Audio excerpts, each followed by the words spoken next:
परमेश्वर का नाम को मैं धन्यवाद देना चाहता हूँ। आज भी उस महान परमेश्वर का सानिध्य हमारे बीच में बना रहा, इसलिए मैं परमेश्वर का नाम को मैं धन्यवाद देना चाहता हूँ। आज भी हम परमेश्वर का सानिध्य में उसकी महिमा करने के लिए प्रभु ने हम कुछ लोगों को लेकर आया। आज भी हम परमेश्वर की वचनों को और भी गहराई से नया और भी बात परमेश्वर की ओर से सीखने के लिए पवित्र आत्मा हमारे बीच में कार्य करने के लिए हम प्रार्थना पूर्वक परमेश्वर के वचनों को हम श्रद्धा पूर्वक सुनने के लिए हम मन लगाएंगे। मैं ज़्यादा समय नहीं लूंगा। परमेश्वर की आत्मा ने प्रेरणा दिया गया हुआ अनुसार हम परमेश्वर के वचनों को सुनने के लिए हम मन लगाएंगे। हम एक वचन पढ़ेंगे, मार्को सुसमाचार 12वां अध्याय, मार्को सुसमाचार 12वां अध्याय उसका 10 और 11 वाक्य। Mark chapter 12 verse 10 and 11।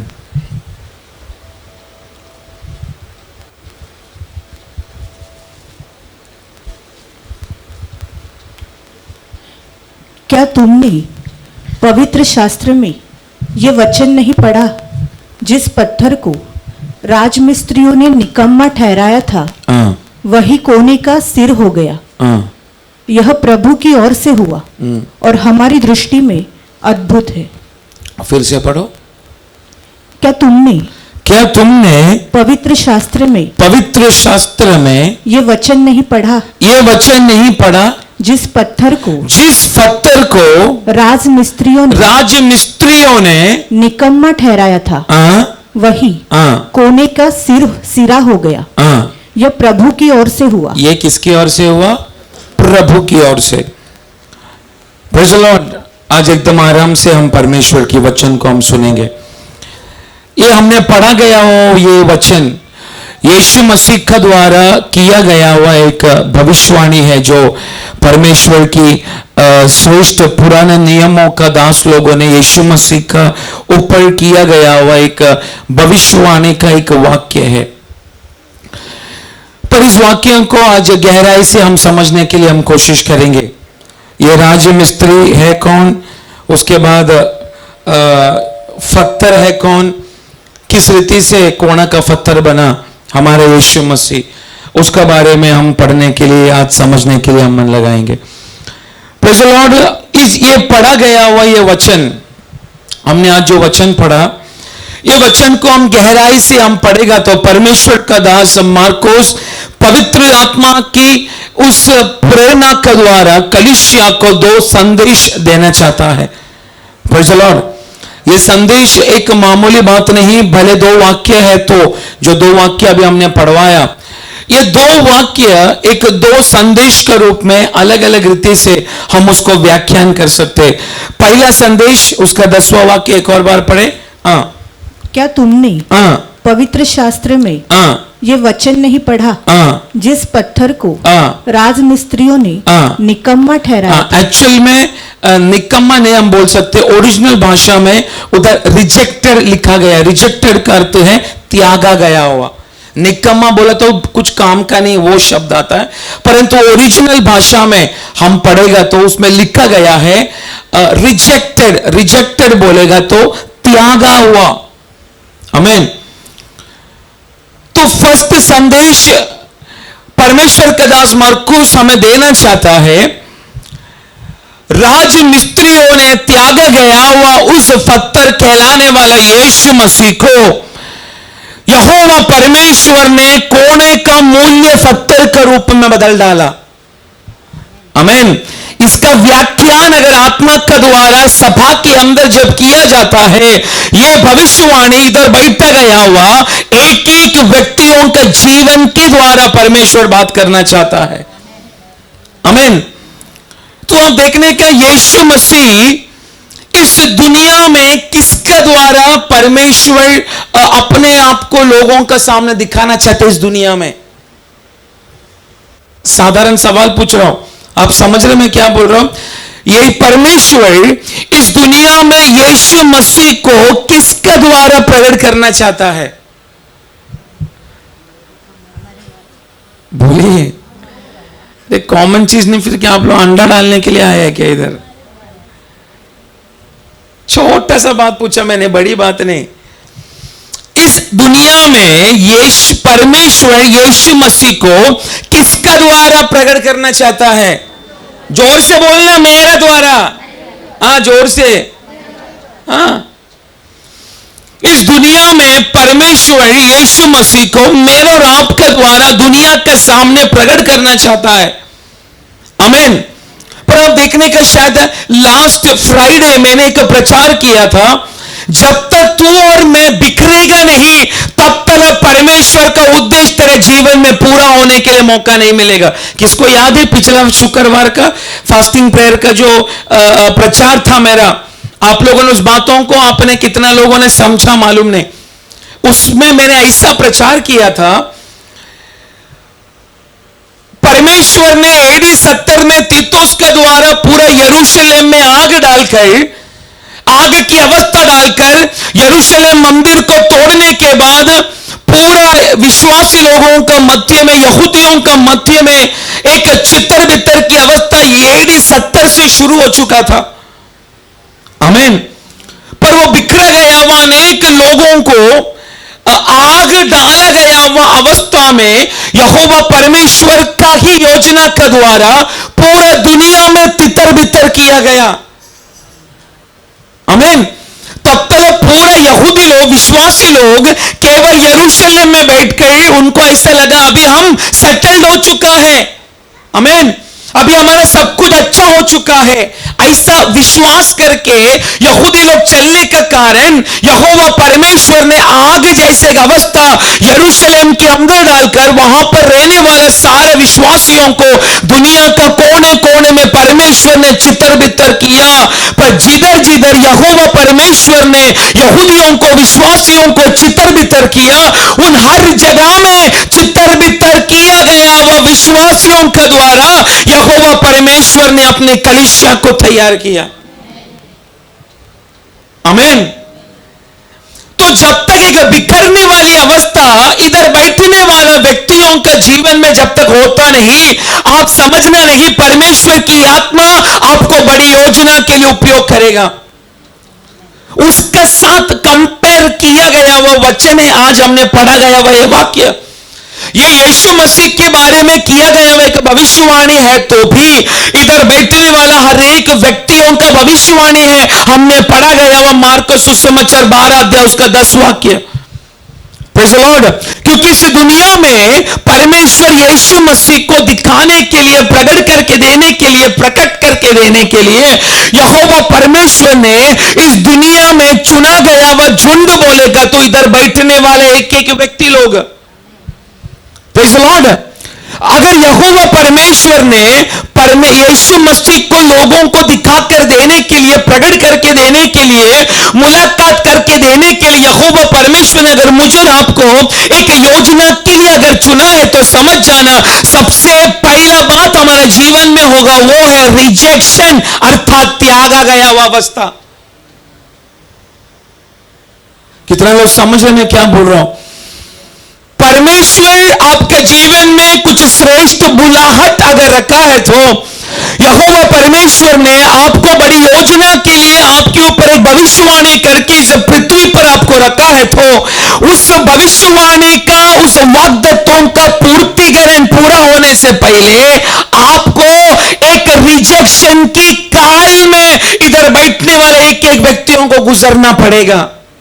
Rejection बोलेगा तो त्यागा गया हुआ समाज के द्वारा आप लोग त्यागा जाएगा। सबसे पहला आपका परिवार के द्वारा आप त्यागा जाएगा। आमीन। आपका मित्र लोगों के द्वारा त्यागा जाएगा, आपका खून का रिश्ताओं के द्वारा आप त्यागा जाएगा, आप काम करने वाला जगह पर सबसे ज्यादा त्यागा जाएगा। पर यह सब अवस्था आपका जीवन में होने का समय आप स्वयं अपने आप को बोलना, अगर मेरे यीशु मसीह को त्याग कर यहोवा परमेश्वर ने एक मूल्य स्थान में खड़ा किया, तो मैं और मेरा परिवार जो अभी त्यागा गया अवस्था में चल रहा है, हमें भी परमेश्वर मूल्य स्थानों में आने वाला दिनों में खड़ा करेगा। Praise the Lord. इसलिए हमने पढ़ा गया ये वचन एक भविष्यवाणी है जो यीशु मसीह का द्वारा ऊपर किया गया है, परंतु यह भविष्यवाणी इधर बैठने वाला एक एक व्यक्तियों का जीवन में लागू होता है। आमीन। रिजेक्शन, ये शब्द त्याग, ये छोटा शब्द आपको लगता है, पर गहराई में त्यागा हुआ, rejected, to be field rejected, हमें त्यागा गया हुआ महसूस होना, इसकी गहराई की अर्थ तो बहुत भयानक है। यह मैं शब्दों से बढ़कर ऐसी अनुभव किया गया हुआ कुछ व्यक्ति लोग अगर इस जगह में है, मैं बोलने वाले इस अर्थ को गहराई से समझ सकते हैं। Praise the Lord. इसलिए आप देखने का ये वचन जो प्रभु का दास मरकुस ने पवित्र आत्मा का द्वारा अपने सुसमाचार में लिख के रखा है, ये दो वाक्य, दो प्रचार का टॉपिक है। पहला, रिजेक्ट किया गया वह एक पत्थर को परमेश्वर ने कोने का मूल्य पत्थर बना के रखा। आमीन। और दूसरा, ये मार्कोस 12 अध्याय में जो संदेश प्रभु का दास मार्कोस देना चाहता है वो है सब कुछ 11वां वाक्य। यह प्रभु की ओर से हुआ और हमारी दृष्टि में अद्भुत है। अद्भुत है। आमीन। पहला हमने पढ़ा, रिजेक्ट किया गया हुआ एक पत्थर अर्थात यीशु मसीह। यह पहला संदेश परमेश्वर का दास मार्कुस मार्कुस सुसमाचार 12 अध्याय का 10वां वाक्य में हमें देना चाहते हैं। दूसरा संदेश परमेश्वर का दास मार्कुस कलीसिया को अपने सुसमाचार के द्वारा देना चाहता है। इस त्यागा गया हुआ अवस्था का मध्य में यहोवा परमेश्वर का द्वारा एक अद्भुत काम, एक मार्वलस थिंग, एक अद्भुत काम परमेश्वर तेरे जीवन में करना चाहता है। आमीन। दो संदेश बैक टू बैक एक के साथ में कनेक्टेड है। जब आप लोग त्यागा हुआ रिजेक्टेड फील करते हैं, जब आप त्यागा गया हुआ ऐसी अपने आप को अनुभव करते, महसूस करते हैं, उसके साथ कनेक्ट रहने वाला परमेश्वर की भविष्यवाणी यही है, जब तक तू त्यागा गया हुआ अनुभव अपने जीवन में नहीं करेगा तब तक मेरी ओर से एक अद्भुत काम तेरे जीवन में प्रकट नहीं होगा। इसका अर्थ, अगर आप चाहते हैं परमेश्वर आपका जीवन में अगर अद्भुत काम को करना शुरू करे इस अंतिम दिनों में, आप लोग तैयारी के साथ बैठना। एक त्यागने वाला अवस्था आपको आने वाला दिनों में अनुभव करना पड़ेगा, लेकिन उस अवस्था में यदि विश्वस्त रहने के लिए अगर मैं और आप तैयार हुआ तो इस रिजेक्टेड अवस्था में भी परमेश्वर मार्वलस थिंग करेगा। मार्वलस बोला तो अद्भुत बात है जो मनुष्य का विचारों से बढ़कर है। Praise the Lord. तो आप देखना प्रभु की आत्मा का द्वारा मार्कोस ये सुसमाचार में लिखा, ये साधारण बात नहीं है। इस अध्याय को, इस वाक्य को अगर हम पुराना नियम से अगर कंपेयर करके आप पढ़ेगा तो एक बहुत बड़ी भविष्यवाणी का शब्द परमेश्वर अपने कलीसिया को सुनाना चाहता है। Praise the Lord. तो आप देखना, ये त्यागा गया हुआ राज मिस्त्रियों ने त्यागा गया हुआ ये पत्थर, इसका अर्थ अगर हमको समझना है तो पुराने नियम में यीशु मसीह के ऊपर किया गया हुआ उस भविष्यवाणी को हमें बार बार याद करना पड़ेगा। समझ रहे मैं क्या बोल रहा हूं? इधर त्यागा गया हुआ राजमिस्त्रियों ने त्यागा गया हुआ पत्थर, ये राजमिस्त्री है कौन? ये पत्थर की गहराई की बात क्या है ये अगर पढ़ना है तो यीशु मसीह के बारे में पुराने नियम में अलग अलग दासों ने अलग अलग समयों पर किया गया हुआ हर एक भविष्यवाणी को आज दोपहर का समय हमें याद करना पड़ेगा। आप देखने का इस बाइबल में यीशु मसीह के बारे में यह वचन वर्षों से भविष्यवाणी कर रहा है। कितना लोग विश्वास करते? यह बाइबल उत्पत्ति से लेकर प्रकाशित वाक्य तक हर अध्यायों में, किताबों में यीशु मसीह के बारे में एक भविष्यवाणी पवित्र आत्मा ने लिख के रखा है। आमीन। तो आप देखना, ये पूरा बाइबल बोलेगा तो यीशु मसीह के बारे में किया गया वो एक भविष्यवाणी है। एक एक अध्यायों में, एक एक किताब में यीशु मसीह के बारे में किया गया वह भविष्यवाणी आपको पढ़ने के लिए मिलेगा। आप देखने का इस सुसमाचार में नहीं तो इस बाइबल में यीशु मसीह का जन्म के बारे में अलग अलग दासों ने भविष्यवाणी किया है कि नहीं? यीशु मसीह किधर पलेगा बढ़ेगा इसके बारे में भविष्यवाणी किया गया है। आमीन। यीशु मसीह क्या क्या सहन करेगा इसके बारे में भविष्यवाणी किया गया है। आमीन। यीशु मसीह फिर से तीसरा दिन पुनरुत्थान होगा इसके बारे में भविष्यवाणी किया है। उसके बाद फिर से यीशु मसीह पिता के पास स्वर्ग में चला जाएगा इसके बारे में भविष्यवाणी किया गया है। आमीन। तो देखना यीशु मसीह जन्म लेने का वर्षों पहले बाइबल की अनेक अध्यायों में, पुराना नियम की अनेक अध्याय में यीशु मसीह के बारे में कई भविष्यवाणियां अलग अलग परमेश्वर के दासों ने अलग अलग काल में अलग अलग समय में अपनी किताबों में लिख के रखा है। किसके बारे में? यीशु मसीह का भविष्यवाणी के बारे में। यीशु मसीह किधर जन्म लेगा, यीशु मसीह कैसा वर्जिन कुंवारी ना कुंवारी स्त्री का गर्भ में कैसे जन्म लेगा, यीशु मसीह कहां पला बढ़ेगा, यीशु मसीह कहां पर अपने शुश्रूषा को पूर्तिकरण करेगा, यीशु मसीह पिता का इच्छा का निमित्त क्या क्या सहन करेगा, यीशु मसीह कैसा मारा जाएगा, यीशु मसीह तीसरे दिन कैसा पुनरुत्थान होगा, यीशु मसीह फिर से कैसा स्वर्ग में पिता का पास चला जाएगा।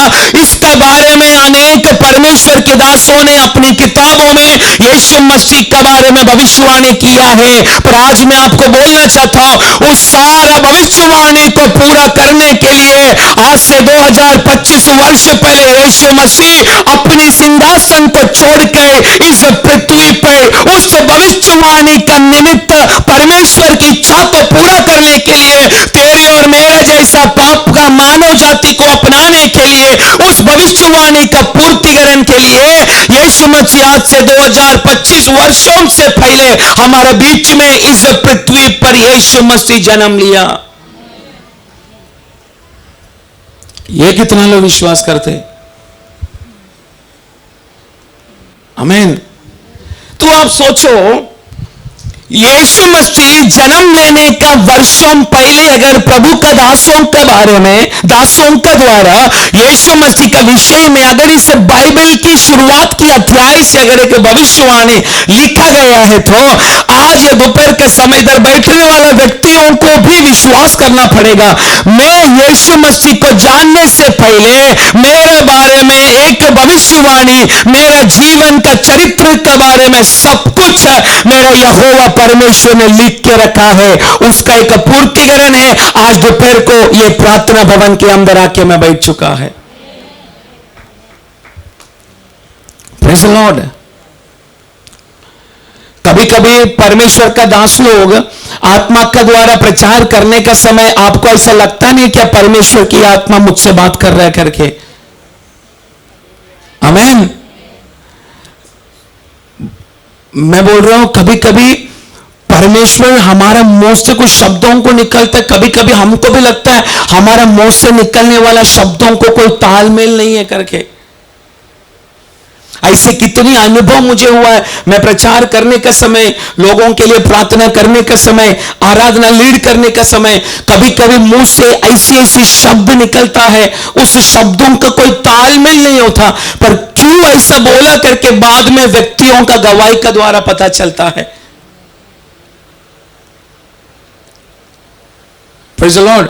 मेरे जीवन में ऐसे काफी अनुभव परमेश्वर ने दिया, इसलिए परमेश्वर में और भी मजबूत होकर आगे बढ़ने के लिए वो अनुभव मुझे कृपा करता। इतना तलब परमेश्वर का ध्यान है कि हमारे ऊपर ऐसे एक विश्वास आ जाता है अंदर। आमीन। तो आप सोचना, यीशु मसीह के बारे में इतना भविष्यवाणी प्रभु का दासों ने अगर किया है, तो आप लोग भी सोचो ना, वही यीशु मसीह के बारे में जो भविष्यवाणी बाइबल में किया गया, मेरा विषय में भी भविष्यवाणी परमेश्वर का वचन किया गया है। आपकी भविष्यवाणी शायद इस बाइबल में होगा, पर इसको आत्मा में समझना ये आपका जिम्मेदारियां है। Praise the Lord. तो आप देखना, तो यीशु मसीह इस पृथ्वी पर जन्म लिया काहे के लिए? काहे के लिए? उस भविष्यवाणी को पूरा करने के लिए। आमीन। आप देखने का यीशु मसीह का बाइबल कहता है, यीशु मसीह का जीवन में जो कुछ हुआ छोटा से लेकर बड़ा जो कुछ यीशु के जीवन में हुआ वो सब कुछ ये बाइबल में बाइबल का वचन को पूरा करने के लिए यीशु मसीह का साथ हुआ। ये परमेश्वर का दास पौलुस कोरिन्थी सभा को बोल रहा है। पहला कोरिन्थी 15 अध्याय उसका 3-4 वाक्य जरा पढ़ो, तभी आपको मालूम पड़ेगा यीशु मसीह का जीवन में जो कुछ हुआ सब कुछ इस बाइबल को पूरा करने के लिए हुआ। पहला कोरिन्थी 15 अध्याय उसका 3-4 वाक्य। इसी कारण मैंने सबसे पहले तुम्हें वही बात पहुंचा दी जो मुझे पहुंची थी कि पवित्र शास्त्र के वचन के अनुसार यीशु मसीह हमारे पापों के लिए मर गया और गाड़ा गया और पवित्र शास्त्र के अनुसार तीसरे दिन जी भी उठा। फिर से पढ़ो। इसी कारण मैंने सबसे पहले तुम्हें वही बात पहुंचा दी जो मुझे पहुंची थी कि पवित्र शास्त्र के वचन के अनुसार पवित्र शास्त्र के वचन के अनुसार ही यीशु मसीह हमारे पापों के लिए मर गया। तो आप देखना यीशु मसीह ने अपने जीवन में जो कुछ किया सब कुछ इस वचन को पूरा करने के लिए था। आमीन। यीशु मसीह का जन्म वचन को पूरा करने के लिए था। यीशु मसीह का पालन जिस रीति से हुआ सब कुछ वचन को पूरा करने के लिए था। यीशु मसीह का बपतिस्म परमेश्वर की उस वचन को पूरा करने के लिए था। यीशु मसीह ने जो कष्ट अनुभव किया सब कुछ वचन को पूरा करने के लिए था। यीशु मसीह क्रूस पर मारा गया वचन को पूरा करने के लिए था। आमीन। यीशु मसीह को कब्र में बंद करके रखा गया वचन को पूरा करने के लिए था। यीशु मसीह तीसरा दिन जी उठा वचन को पूरा करने के लिए था। यीशु मसीह फिर से पिता का पास चला गया वचन की पूर्तिकरण के लिए था। इसकी अर्थ ये पूरा बाइबल में यीशु मसीह का बारे में भविष्यवाणी हर एक किताबों में अध्यायों में हमें पढ़ने के लिए मिलता है। तो आप देखना इस बाइबल में यीशु मसीह के बारे में सबसे पहला भविष्यवाणी कहां पर हुआ? कोई बोल सकता है बाइबल में यीशु मसीह के बारे में पहला भविष्यवाणी कहां पर किया गया? क्या लेकिन क्या? सही बोला।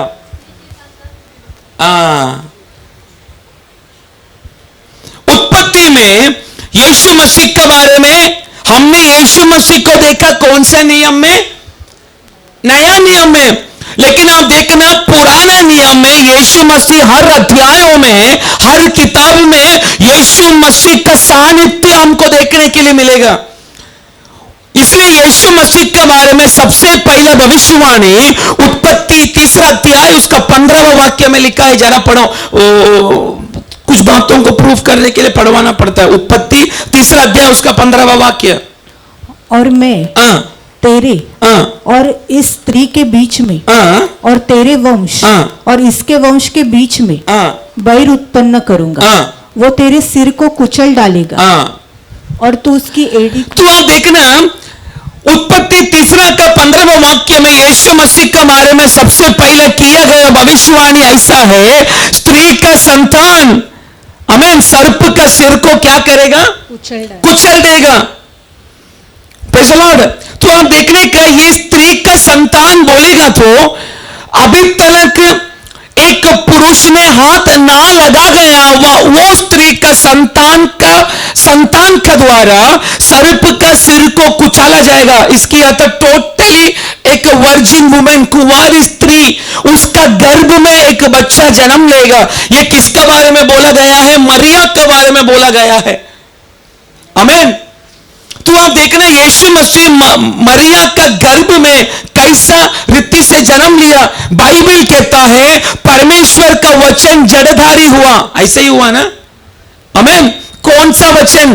परमेश्वर का वचन। उसको बिब्लिकल थियोलॉजी में उस वचन को लोगोस बोला गया है। लोगोस को दो अर्थ है। एक परमेश्वर का शब्द, दूसरा परमेश्वर की आज्ञा। आमीन। लोगोस को 2 अर्थ है, एक परमेश्वर का शब्द, दूसरा डिक्री ऑफ गॉड मतलब परमेश्वर की आज्ञा। तो आप देखना यीशु मसीह मरिया के गर्भ में जन्म इसलिए लिया, उत्पत्ति में बोला गया वो स्त्री का संतान सर्प का सिर को कुचलेगा। उस भविष्यवाणी को पूरा करने के लिए एक कुंवारी स्त्री के गर्भ में पवित्र आत्मा का शक्ति के द्वारा वचन जड़धारी हुआ। आमीन। आप लोग हैं मेरे साथ?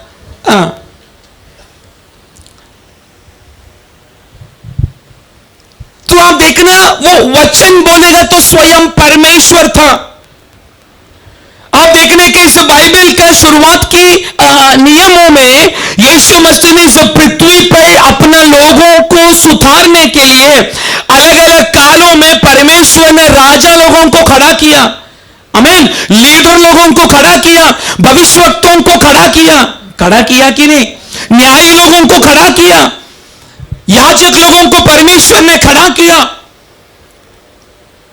मनुष्य को परमेश्वर के लोगों के अंदर एक सुधरावट आने के लिए यहोवा परमेश्वर ने लीडर लोगों को इस पृथ्वी पर भेजा, राजा लोगों को इस पृथ्वी पर भेजा, भविष्यवक्ताओं को इस पृथ्वी पर भेजा, याजक लोगों को इस पृथ्वी पर भेजा। परंतु इतना सारा लोगों को पृथ्वी पर भेजने के बावजूद भी अभी भी परमेश्वर चाहने वाला पवित्र राही अभी तक कोई भी मानव जाति के अंदर रूपांतर होते हुए यहोवा परमेश्वर ने अभी तक देखा नहीं। आमीन। मलाकी का भविष्यवाणी करने के बाद 400 वर्ष परमेश्वर का कोई भी शब्द इस पृथ्वी पर गूंज नहीं रहा।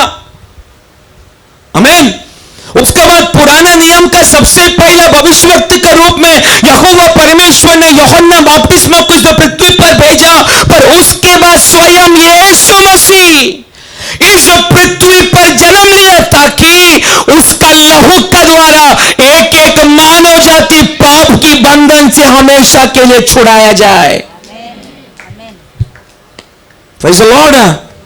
आमीन। उसका काम उत्पत्ति से शुरू हुआ। कहां से? स्त्री का संतान सर्प का सिर को कुचल देगा। तो आप देखना यीशु मसीह के बारे में भविष्यवाणी पूरा बाइबल की अध्यायों में हमें पढ़ने के लिए मिलेगा। आमीन। बाइबल को आप गहराई से पढ़ेगा तभी आप पता चलेगा। आमीन। यीशु मसीह का वचन में सामर्थ्य है, ये प्रूफ करने वाला एक वचन है 2 तिमोथी 3:16। हिंदी में बिल्कुल अच्छा ट्रांसलेशन नहीं, मराठी में भी अच्छा ट्रांसलेशन नहीं, पर ओरिजिनल भाषा में ऐसा लिखा गया है, all the scriptures are the breath of God. मतलब इस बाइबल का हर एक वचन ये परमेश्वर का जीवन का श्वास है। हिंदी में क्या लिखा? संपूर्ण पवित्र शास्त्र परमेश्वर की प्रेरणा से। नो, टोटली गलत ट्रांसलेशन। ओरिजिनल भाषा में 2 तिमोथी 3:16 में ऐसा लिखा है, all the scriptures are the breath of God. मतलब परमेश्वर का श्वास है। क्या चीज? वचन। आमीन।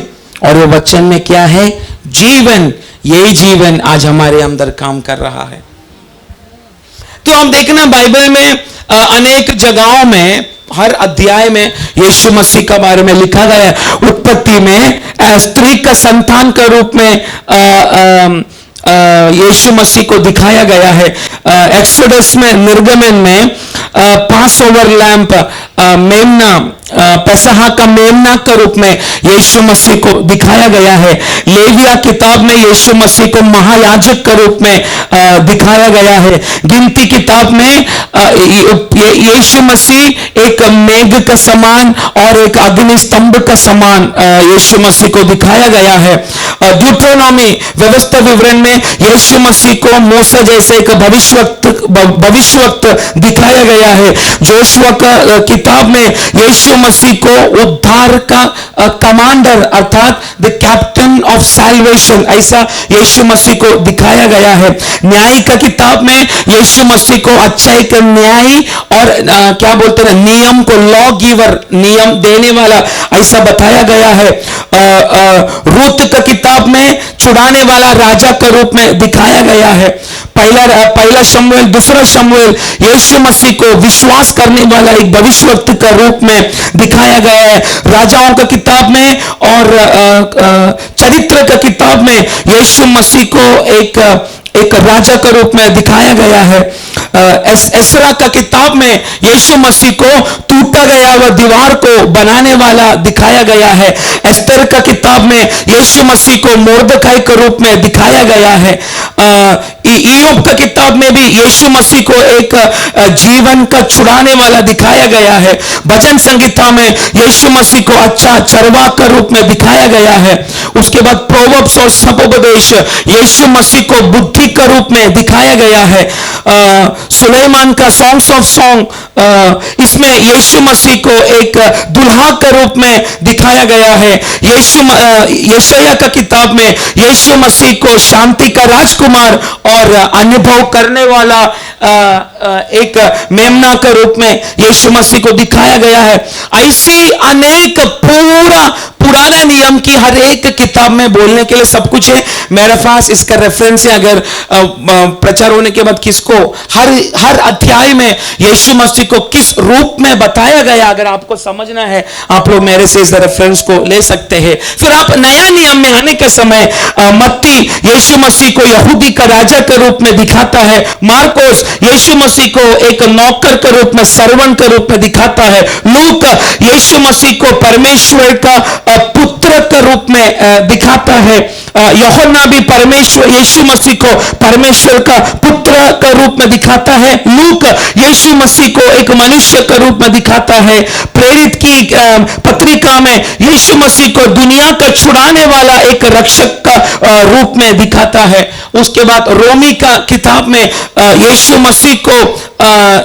मसीह का he is the righteousness of God, मतलब यीशु मसीह का नीतिमान परमेश्वर का नीतिमान के रूप में यीशु मसीह को कहलाता है। तो आप देखना इस बाइबल का हर एक अध्याय में यीशु मसीह किधर किधर काम करता है, यही बात मैंने बोला। इसके अर्थ तो पूरा अध्याय में बाइबल का उत्पत्ति से लेकर प्रकाशित वाक्य तक हर अध्याय में, हर किताब में यीशु मसीह को आपको देखने के लिए मिलेगा। इसकी अर्थ उत्पत्ति से लेकर मलाकी तक उस भविष्यवाणी को पूरा करने के लिए यीशु मसीह नया नियम में जन्म लिया। Praise the Lord. और उसके बाद और भी जो यीशु मसीह के बारे में भविष्यवाणी परमेश्वर के दास यूहन्ना ने किया गया है, वो आने वाले दिनों में इस दुनिया में यीशु मसीह करने वाला बात है। आमीन। तो आप देखने का इस पूरा बाइबल में यीशु मसीह के बारे में हर जगह में भविष्यवाणी किया गया है। इसलिए आज हमने जो मार्कुस सुसमाचार 12 अध्याय है, उसका 11 और 12 वाक्य जो हमने पढ़ा, ये भी यीशु मसीह के बारे में किया गया एक भविष्यवाणी है। कहां पर किया? भजन संगीता 118 उसका 22 और 23 वाक्य पढ़ने के समय पता चलता है ये यीशु मसीह का द्वारा किया गया एक भविष्यवाणी है जो भजन संगीता में है। भजन संगीता 118 उसका 22 और 23 वाक्य। उसके बाद यशायाह 28 उसका 16वां वाक्य। राजमिस्त्रियों ने जिस पत्थर को निकम्मा ठहराया था वही कोने का सिरा हो गया। यह तो यहोवा की ओर से हुआ और यह हमारी दृष्टि में अद्भुत है। उसके बाद यशायाह 28 का 16।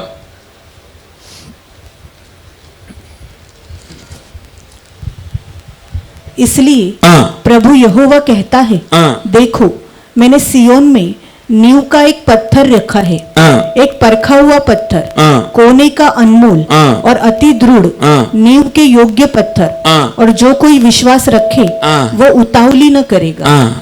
ये किसका बारे में किया गया भविष्यवाणी है? यीशु मसीह का बारे में। तो आप देखना मार्को सुसमाचार 12 अध्याय में जो वाक्य हमने पढ़ा, ये बातें परमेश्वर का दास यशायाह और भजन संगीता 118 में हमको पढ़ने के लिए मिलने वाला एक भविष्यवाणी जो यीशु मसीह का बारे में लिखा गया है। पर आप देखना इधर ऐसा हमने वाक्य पढ़ा, राज मिस्त्रियों ने त्यागा गया वह पत्थर, ऐसा पढ़ा गया, ऐसे ही पढ़ा है ना। राज मिस्त्रियों ने एक्चुअली निकम्मा, लेकर निकम्मा नहीं है, इट्स रिजेक्टेड, त्यागा गया वह पत्थर। आप देखने का ये राजमिस्त्री अगर बोलेगा तो ये टोटली राजमिस्त्री बोलेगा तो यहूदी लोगों को दर्शाता है, इजरायली लोगों को दर्शाता है। आप समझ रहे मैं क्या बोल रहा हूं? राजमिस्त्री बोलेगा तो टोटली यहूदी लोगों को दर्शाता है। आमीन। उस बातों को परमेश्वर का दास पौलुस ने प्रूफ किया है। रोमी की पत्रिका 4 अध्याय पढ़ो मत, वो आप घर जाके पढ़ो, तभी आपको मालूम पड़ेगा। क्या बोलते ना, ये बाइबल का पूरा नियम पहले यहूदियों के लिए था। राजमिस्त्री बोलेगा तो यहूदी लोग, इजरायली लोग हैं। अब्राहम का संतान है ये राजमिस्त्री। Praise the Lord. आप देखने का ये पूरा न्याय प्रमाण, ये पूरा बाइबल का नियम आज्ञाएं उनके लिए था। Praise the Lord. आराधना उनके लिए था। Praise the Lord. हर एक वाग्दत्ता उनके लिए था। इस बाइबल का जितना सारा वाग्दत्त है सब कुछ यहूदियों के लिए था, क्योंकि ये लोग ही है राजमिस्त्री। आमीन। आराधना भी यहूदियों के लिए था, वाग्दत्त भी यहूदियों के लिए था, नियम भी यहूदियों के लिए था, वचन भी यहूदियों के लिए था, आने वाला मसीहा भी यहूदियों के लिए था। आमीन। पर उस दिन उस यहूदी लोगों ने यीशु मसीह को त्यागा बोलकर, आज वो यीशु मसीह इधर बैठने वाला अन्य जाति कहलाने वाला मुझे और आपको मिला। Praise the Lord. आप समझ रहे मैं क्या बोल रहा हूं? ये वचन जो अभी मैं बोल रहा हूं साधारण वचन नहीं। आप अगर नॉर्मल मनसा के साथ, साधारण मनसा के साथ इस प्रचार को आप सुनेगा तो आपको साधारण लगेगा, पर आत्मा में इस वचन की दृष्टि की और आत्मा में आत्मिक आंखों से आप देखेगा तभी आप पता चलेगा। इस बाइबल का पूरा वचन यहूदियों के लिए था। आराधनालय बाइबल का यहूदियों के लिए था। अनेक याद अर्पण सब कुछ यहूदियों के लिए था। इस बाइबल में लिखा गया वह हर एक वाग्दत्त यहूदियों के लिए था, जो अब्राहम का संतान कहलाया जाता है। Praise the Lord. हम लोग अब्राहम का संतान नहीं है मेरे प्रियो, पर उस दिन उस यहूदियों ने उस कोने का पत्थर, उस पत्थर को त्यागा बोलकर वो यीशु मसीह आज इधर बैठने वाला हर एक व्यक्ति को प्राप्त हो चुका है। आमीन।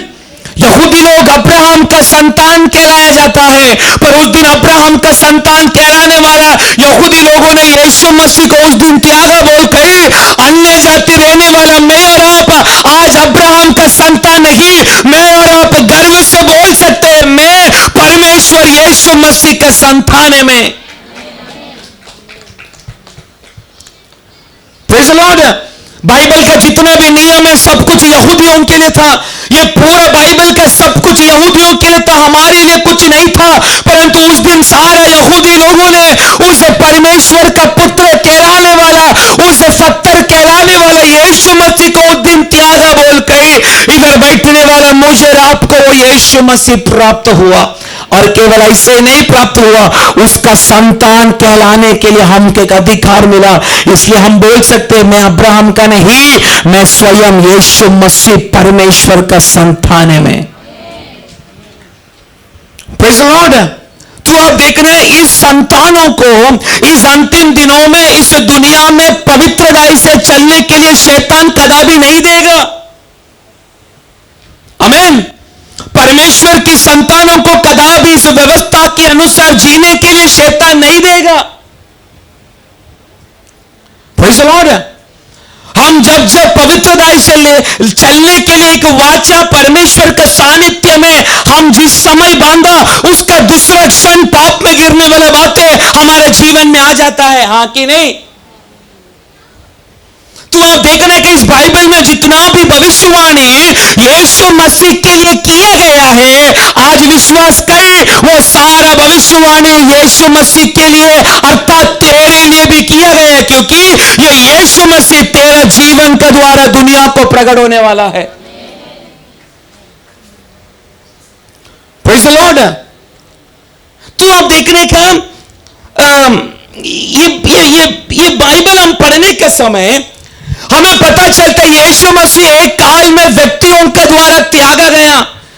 पूरा यहूदी लोग विश्वास किया हमारे लिए एक मसीहा छुड़ाने के लिए आएगा करके पूरा यहूदी लोग विश्वास करते थे, परंतु उनको लगा हमारा आने वाला मसीहा भयानक सोने का मुकुट सिर पे डालकर भयानक घोड़ों का सेना के साथ में हमारा मसीहा हमको छुड़ाने के लिए आएगा कर पूरा यहूदी लोग विश्वास करके बैठा। आमीन। पर यीशु मसीह जो पृथ्वी पर जन्म लेकर 33.5 वर्ष इस धरती पर यीशु मसीह शुश्रूषा करने के बाद कोई भी व्यक्ति लोगों ने यीशु मसीह को मसीहा जानकर स्वीकार करके उसका चरणों में गिर नहीं पड़ा। आमीन। आज भी अगर इस्राएल में फुटपाथ में जाकर अगर आप यीशु मसीह का सुसमाचार अगर आपने लोगों को सुनाया, यहूदी लोग आपका मुंह में थूकते हुए अब आप देखेगा। आप यूट्यूब खोलो, आपको आप जस्ट टाइप करो इजराइल में रहने वाला यहूदी लोगों का हालत क्या है। उधर यीशु मसीह के बारे में फुटपाथ में अगर कोई प्रचार करते हुए मिला, उस समय प्रचार करने वाला व्यक्तियों का मुंह में लोग आके थूकना शुरू करते, उनको फतरा कर मारना शुरू करते, उनको बुरी तरह चापट मारना शुरू करते, उनके ऊपर कीचड़ वगैरह फेंकना शुरू करते। आमीन। लास्ट टाइम मैंने एक वीडियो देखा, एक यहूदी स्त्री एक स्त्री इस्राएल में यीशु मसीह का प्रचार करने का समय एक यहूदी पुरुष आके उसका सामने आके उसका शरीर में पेशाब कर रहा है। इसकी अर्थ यह भविष्यवाणी पूरा हो चुका है। यीशु मसीह स्वयं अपना जन्म हुआ वह देश में यीशु मसीह आज भी त्यागा जा रहा है। आमीन।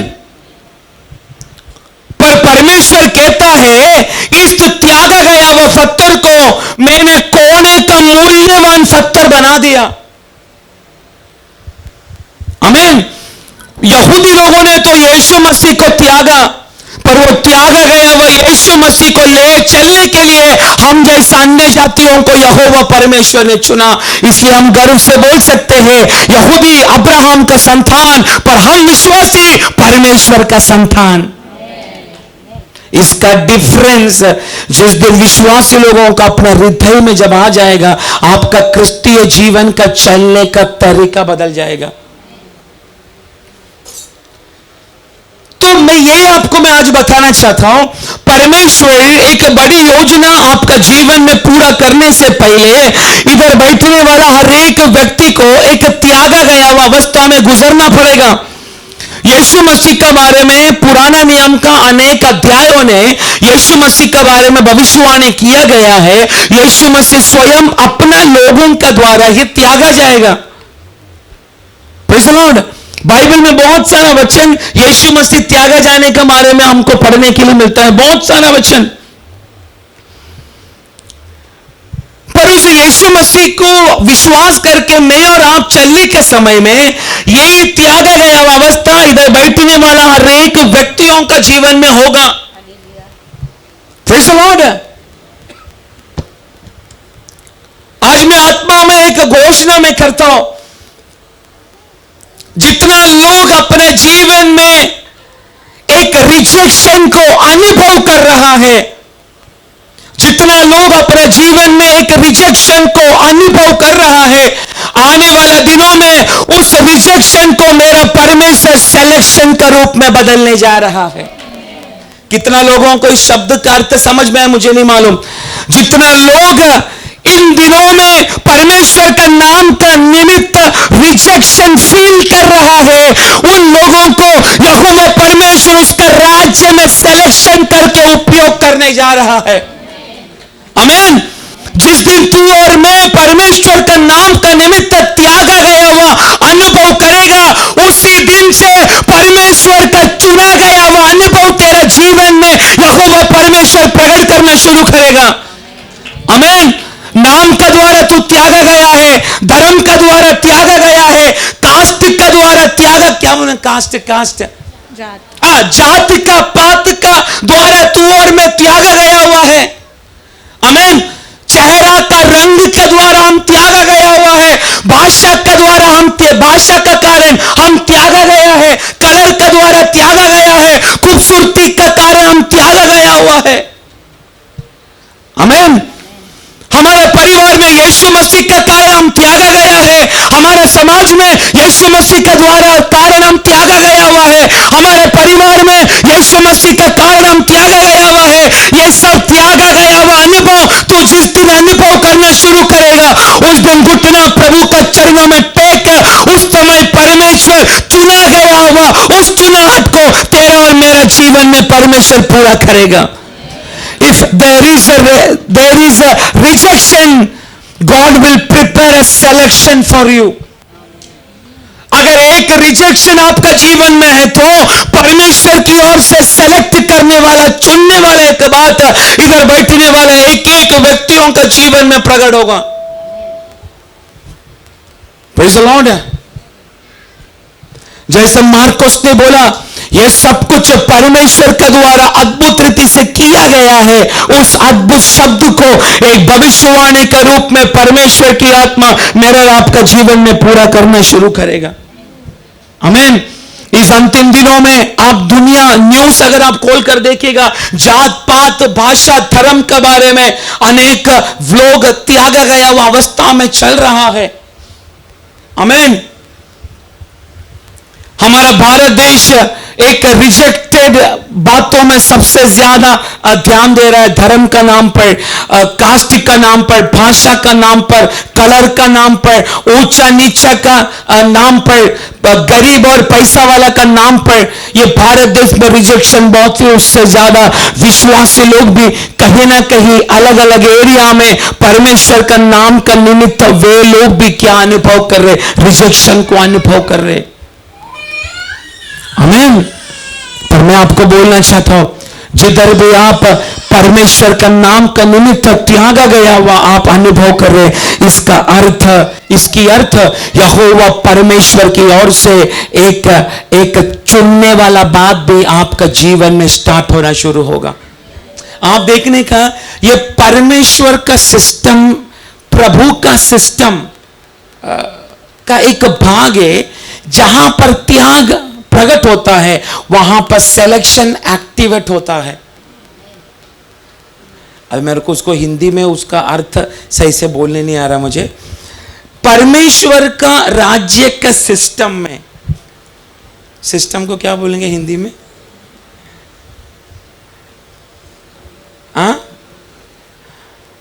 परमेश्वर का राज्य का सिस्टम आप समझो। उस क्रिया में परमेश्वर अपनी चुनाहट को व्यक्तियों के सामने प्रकट करने से पहले एक रिजेक्शन, एक त्याग यह होना ही है, तभी परमेश्वर का राज्य का बुलाहट हमारे जीवन में शुरुआत होगा। सिलेक्शन एक्टिवेट होना है हमारे जीवन में। एक्टिवेट बोला तो अगर चालू होना है मेरे और आपका जीवन में, अगर परमेश्वर का सिलेक्शन अगर चालू होना है, प्रभु का चुनाहट अगर मेरे और आपका जीवन में अगर चालू होना है, तो हमको बिखरा हुआ, दूसरा त्यागा हुआ, इस अनुभव में एक एक को जाना पड़ेगा। आमीन। और मैं हमेशा बोलता हूं, इसका शुरुआत कहां से शुरू होता है? जोर से। मैं आपको पूछना चाहता हूं, आपका घर वाला कदा भी आपका शत्रु बन सकता है क्या? बोलिए। मैं कुछ बातों को प्रूफ करने के लिए आपको मैं बोल रहा हूं, आपका घर वाला आपका कभी भी शत्रु बन सकता है क्या? कभी कभी कोई लोग ऐसा डायलॉग मारते, तू तो मेरा भाई है, तू तो मेरा बहन है, मैं कभी भी तेरा शत्रु बन सकता है क्या? तुझे मैं कितना प्रेम करता है, ये बोलने वाला व्यक्ति तेरा सबसे पहला शत्रु बनेगा। आमीन। बन सकता है क्या? बाइबल में जितना भी प्रभु का श्रेष्ठ दास लोगों को प्रभु ने सेवा में इस्तेमाल किया, उनका खुद का लोगों ने सबसे पहले उनको त्यागा, उनका शत्रु बना। उसमें का सबसे बड़ा एग्जाम्पल है मैं प्रचार करने वाला मेरा यीशु मसीह। आमीन। यीशु मसीह सबसे पहला खुद का लोगों का द्वारा क्या करने लगा? त्यागा गया। इसलिए उधर लिखा गया है, राजमिस्त्री बोला तो यहूदी लोग है, राजमिस्त्री ने इस पत्थर को त्यागा, लेकिन परमेश्वर ने त्यागा गया हुआ इस पत्थर को कोने का मूल्यवान पत्थर बनाया, और वो भी कैसा? अद्भुत रीति से। वो अद्भुत रीति कैसा था मालूम है? यीशु मसीह मर के अरमत्या जोसेफ का कब्र में डाला। आमीन। यीशु मसीह बाहर ना आने के लिए यीशु मसीह का कब्र का मुंह का सामने बड़ा पत्थर को डाल के उसका मुंह को बंद कर दिया, मुद्रा डाल के रोमन सेना को खड़ा किया। आमीन। पर यीशु मूल्यवान कोने का पत्थर है, ये दिखाया यीशु मसीह मर के तीसरा दिन मेरा यीशु मसीह जी उठा। आमीन। तो आप देखना, परमेश्वर का राज्य में परमेश्वर के लिए हम अगर इस्तेमाल होने का समय अगर आ गया, रिजेक्शन, त्याग, ये अनुभव हमको करना पड़ेगा। Praise the Lord.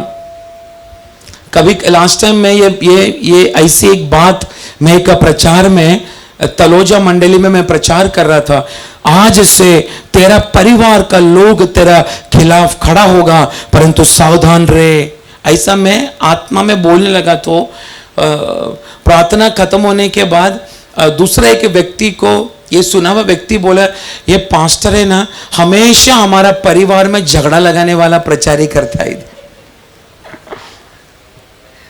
ये बोल के 2 दिन नहीं हुआ तो पत्नी ने बुरी तरह पति को मारा। आखिर में मैंने पूछा, संडे का भविष्यवाणी सही था ना? अभी समझा, मैं बड़खाऊ भाषण नहीं दे रहा है। Praise the Lord. कभी कभी मुझे पता नहीं चलता विश्वासी लोग दास लोगों को क्या रूप से देखते हैं। आमीन। आप देखने का यीशु मसीह का करीब रहने के लिए उस समय कोई नहीं था, यीशु मसीह का चेला छोड़कर। आमीन। आप देखने का यीशु मसीह ने कितना अद्भुत चिन्ह चमत्कार किया कि नहीं?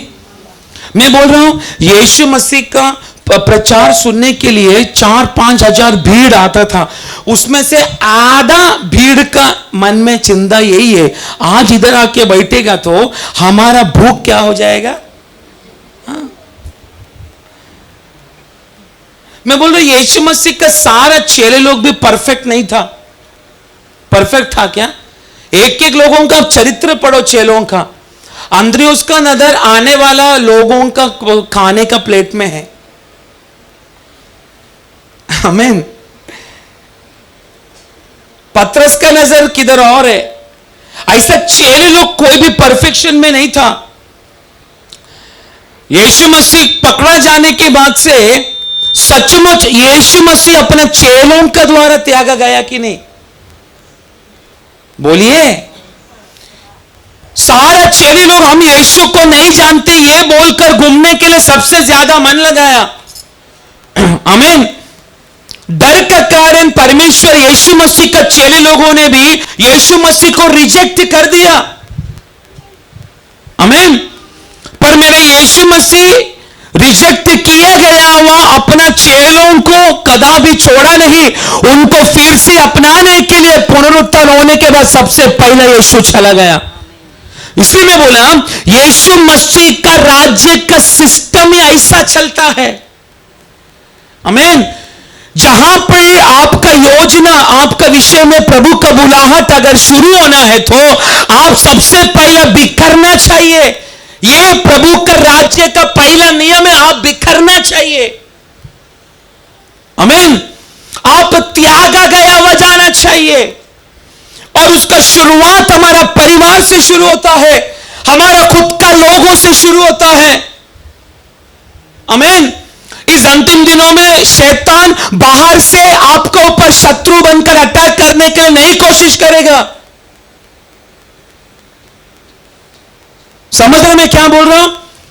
इस अंतिम दिनों में शैतान बाहर से शत्रु लोगों को अंदर नहीं लेकर आएगा, अंदर से ही शैतान का चाल को पूरा करने वाला शत्रु लोगों को तेरा परिवार में ही शैतान ने बिठा के रखा है। आमीन। आपको लगता रहेगा मैं आपका परिवार को तोड़ने का काम कर रहा है। नो नो नो, ये बाइबल का सत्य बात मैं आपके सामने मैं प्रचार कर रहा हूं। मैं एक बात बोलूं, कदापि आपका परिवार को एक वीकनेस नहीं बनाना। क्या बोलेंगे वीकनेस? कमजोरी। परमेश्वर का व्यवस्था से बढ़कर नहीं होना चाहिए आपका परिवार। आमीन।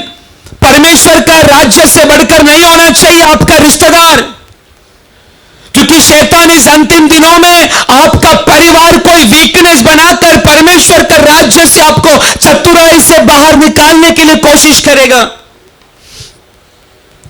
पर मैं आपको बोलना चाहता हूं, यहोवा परमेश्वर ने अगर आपका जीवन में एक सिलेक्शन रखा है, तो एक चुनावट अगर रखा है, तो एक रिजेक्शन 100% इधर बैठने वाले व्यक्तियों को अनुभव करना पड़ेगा, और कुछ लोग अभी से अनुभव कर रहे हैं। आमीन। ऐसा किसको लग रहा है, I am facing rejection from my family, मैं मेरे परिवार से त्यागा गया वो अनुभव कर रहा हूं, तो परमेश्वर को आज धन्यवाद बोलो इधर बैठ के। अगर आपको लग रहा है मेरा काम करने वाला जगह पर मैं त्यागा गया वो अनुभव कर रहा हूं, आज प्रभु को धन्यवाद बोलो इधर बैठ के। इस अंतिम दिनों में ये सब परमेश्वर ने चुना गया वो व्यक्तियों का जीवन में सबसे ज्यादा होगा। आमीन। मेरे यीशु मसीह का भी उस बातों को पूरा होने के लिए अनेक भविष्यवाणी यीशु मसीह के बारे में पूरा होने के लिए यीशु मसीह अनेक बार त्यागा गया, पर परमेश्वर ने उस त्यागा गया हुआ उस यीशु मसीह को परमेश्वर ने एक अद्भुत रीति से लोगों के सामने परमेश्वर ने प्रकट करके दिया। आमीन। Praise the Lord. आप देखने का जिधर आप त्यागा गया वो अनुभव कर रहा है, इसकी अर्थ परमेश्वर कुछ नया काम आपका जीवन में करना चाहता है। आमीन। जहां पर रिजेक्शन, जहां पर त्याग, ये अनुभव आप करते हैं, इसका अर्थ यहोवा परमेश्वर कुछ नया आपका जीवन में करना चाहता है। आमीन। किधर ना किधर तो आपने बनाकर रखा गया वह सब कुछ पुराना बातें, सब कुछ बातें आपका इन दिनों में टूटा हुआ अवस्था में चल रहा है। आपका पारिवारिक रिलेशनशिप टूटा गया अवस्था में चल रहा है। आपने बनाकर रखा गया वह सारा बातें आज टूटा गया वह त्यागा गया अवस्था में चल रहा है। हे विश्वासी, अगर तू ऐसा अनुभव कर रहे, इसकी अर्थ परमेश्वर तेरे जीवन में कुछ तो नया करना चाहता है। यह विश्वास जिस दिन परमेश्वर के सानिध्य में आपका बारे में प्रभु को जिस दिन प्रूफ होगा, उस दिन हर बात है परमेश्वर आपका जीवन में नया करना शुरू होगा। आमीन। आप देखने का परमेश्वर 430 का वर्ष का गुलामी का बंधन से यहोवा परमेश्वर इजरायली लोगों को छुड़ाने का समय में आप देखने का सब कुछ उनके लिए खो गया, ऐसे एक अनुभव उनका जीवन में हो रहा था।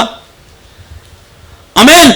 लंबा एक साल 2 साल ने 430 वर्ष गुलामी की अवस्था में पड़ा रहना बोलेगा तो एक मामूली बात नहीं है मेरे प्रियो। हमको परमेश्वर से प्रार्थना का उत्तर मिलने के लिए 2-3 महीना अगर ज्यादा हो गया तो हम परमेश्वर को छोड़कर हमारे पुराने विश्वास में हम चला जाता है, हाँ कि नहीं? आमीन। कितना बार हम बोलते हैं नो प्रभु तेरे लिए करेगा, तेरे लिए करेगा, किधर कर रहा है? इतना महीना हो गया कुछ भी नहीं, प्रार्थना करके भी कुछ फायदा नहीं, परमेश्वर के दास लोग इतना बोल के भी कुछ फायदा नहीं, कुछ नहीं ऐसा बोल के विश्वास से जिंदगी को बाय बाय बोलकर कितना लोग ये विश्वास से चला गया। आमीन। पर आप देखना 430 वर्ष इस्राएली लोग उस गुलामी का बंधन में रहने के समय यहोवा परमेश्वर ने मूसा जैसे एक श्रेष्ठ लीडर को उनको उस अवस्था से छुड़ाने के लिए परमेश्वर ने उसको नियमित किया। आमीन। पर जो साल जो साल इजरायली लोग को परमेश्वर ने गुलामी से बाहर निकाला, वो इब्रानी कैलेंडर में हबीब ऐसा एक महीना है। हबीब बोलेगा तो साल का पहला महीना। आमीन। इसका अंदर एक प्रोफेटिक बात परमेश्वर ने डाल के रखा है। बाइबल में परमेश्वर कुछ भी अगर करता है उसका पीछे एक प्रोफेटिक एक्ट, एक भविष्यवाणी का एक क्रिया परमेश्वर ने उधर डाल के रखा है। 430 का लंबा गुलामी की अवस्था है, उनके लिए कुछ भी नया नहीं है। आमीन। परंतु यहोवा परमेश्वर ने इजरायली लोगों को छुड़ाने के लिए जो महीना चुना वो भी साल का पहला महीना था। साल का पहला महीना, इसकी अर्थ परमेश्वर नया चीज तुम्हारे अंदर करना चाहता है। आमीन। इजरायली लोग गुलामी से जैसा बाहर निकाला, सब कुछ उनके लिए अद्भुत था। उनको ऐसा लग रहा है हम सपना देख रहा है क्या। आमीन। आमीन। ऐसा रिजेक्शन को अनुभव करने वाला व्यक्तियों को मैं बोलना चाहता हूं, परमेश्वर को धन्यवाद बोलकर उसी अवस्था में पड़े रहे, क्योंकि परमेश्वर कुछ नया बात करने जा रहा है। अब आप त्याग ये अनुभव करने का समय कदापि आप सोचना नहीं सब कुछ खत्म हुआ। No no no. आप त्यागा गया हुआ अनुभव आप अपने जीवन में जब अनुभव करते, आपका अंदर यह मन सा नहीं आना चाहिए परमेश्वर सब कुछ अभी खत्म हो गया, अभी मैं और प्रार्थना करके क्या फायदा, यह विचार आप नहीं करना। इसलिए आज जो वाक्य हमने पढ़ा, भले वो यीशु मसीह का बारे में किया गया एक भविष्यवाणी है, पर यह भविष्यवाणी इधर एक एक व्यक्तियों के ऊपर परमेश्वर की आत्मा करना चाहता है। आमीन। आप देखना जैसा एक बैल का कंधे पर जुआ को रखने के बाद, आमीन, वो जुआ को उसको खींचना पड़ता है अपना शरीर का प्रेशर का द्वारा। आप समझ रहे मैं क्या बोल रहा हूं? तो आप देखना इधर बैठने वाला व्यक्तियों को जीवन में भी परमेश्वर का चुनाहट आपका जीवन में क्रिया करने के लिए, एक्टिवेट होने के लिए, शुरुआत होने के लिए त्याग का एक बहुत बड़ा जुआ आपका कंधे पर आपको अनुभव होते हुए ऐसा लगेगा आपको। मैं क्या बोल रहा हूं आपको समझ में आ रहा है?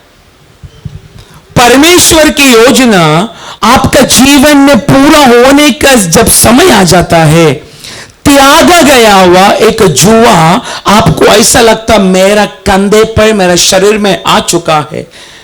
उस जुआ को, त्याग का जुआ को खींचने के लिए आपको क्या होगा मालूम है?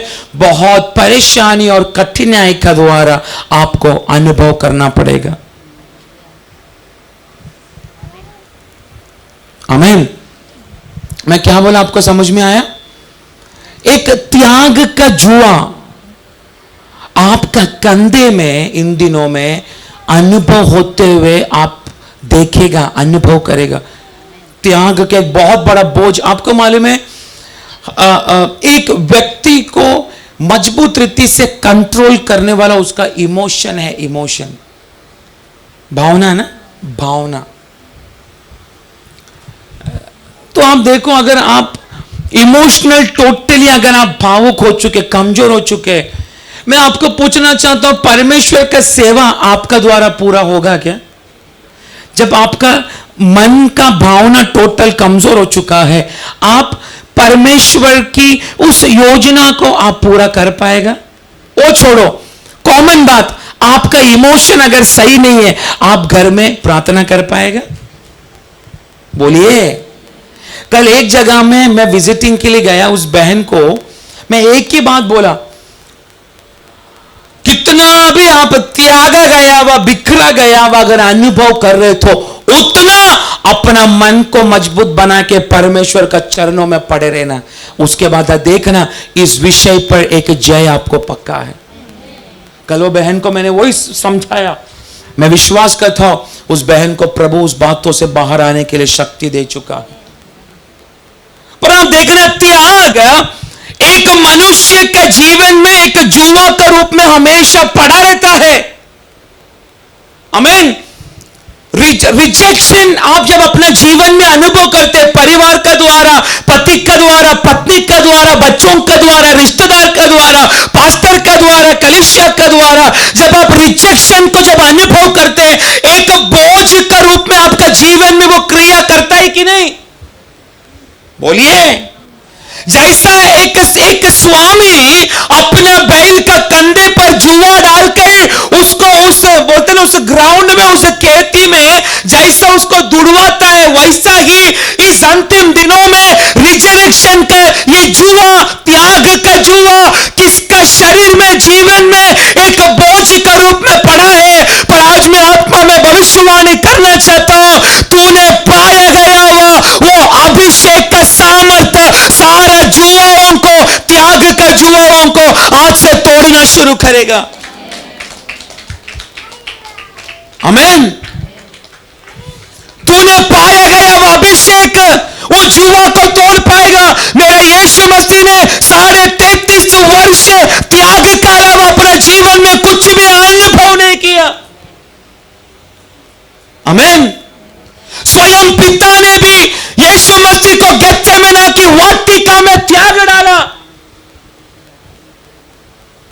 आमीन। इसलिए यीशु मसीह इतना दर्द क्यों मालूम है? मेरे चेले लोग मुझे भाग कर जाएगा इसलिए नहीं, आने वाला कष्ट को मुझे सहन करेगा इसलिए नहीं, क्योंकि यीशु मसीह को जन्म लेने से पहले मालूम है मुझे क्रूस पर मरना है, मुझे लोगों के लिए लहू बहाना है। पूरे तैयारी के साथ यीशु मसीह धरती पर चला। आमीन। यीशु मसीह हर समय, मैं विश्वास करता हूं मेरा यीशु मसीह हर समय अपना चेलों को छोड़कर कुछ अकेला वक्त प्रार्थना में बिताता था। यीशु मसीह को मालूम है मैं अनुभव करने वाला चीज कितना भयानक है, उसका शक्ति को प्राप्त करने के लिए शायद यीशु मसीह बार बार प्रार्थना का उस मंडल में चला जाता था। आमीन। पर यीशु मसीह गेत्सेमने में सबसे भयानक रीति से टूटने का पीछे का कारण क्या मालूम है? इतना वर्ष तक जो पिता का सानिध्य हर दिन, हर समय, हर मिनट, हर सेकंड में अनुभव करता था, आज वो पिता ने भी मुझे त्याग दिया। इसका कारण, उस टेंशन का कारण यीशु मसीह का पसीने का बूंद भी लहू का बूंद का रूप में गिरने लगा। इतना व्याकुल और दुख हुआ मेरे यीशु मसीह। पर किसका कारण त्यागा गया? किसके लिए त्यागा गया? इधर बैठा गया मुझे और आपको अपनाने के लिए। उस दिन यीशु मसीह स्वयं पिता का द्वारा त्यागा गया। आमीन।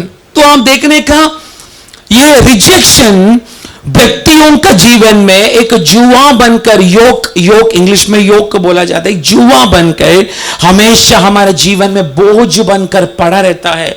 ना हम दौड़ पाएगा परमेश्वर में, ना हम सही रीति से चल पाएगा। बार बार लड़खड़ाने वाला जीवन अवस्था हमारे जीवन में आता है, डगमगाने वाला जीवन। आमीन। पर आज मैं बोलता हूं तूने पाया गया वो अभिषेक, तो तेरा ऊपर रहने वाला त्याग का जुआ को आज यीशु मसीह का नाम से तोड़ना शुरू करेगा। शायद मैं इधर बैठने वाला सभी लोगों के लिए नहीं भविष्यवाणी कर रहा हूं, पर ऐसा त्याग गया वह कुछ एक दो लोग आज हमारा मध्य में है। परमेश्वर तुझसे ही आज बात करना चाहता है। Praise the Lord. आप देखने का यीशु मसीह के बारे में त्यागा गया वो बात मत्ती 26 अध्याय है, उसका जरा 66-67 वाक्य जरा पढ़ो। मत्ती 26 अध्याय उसका 66-67।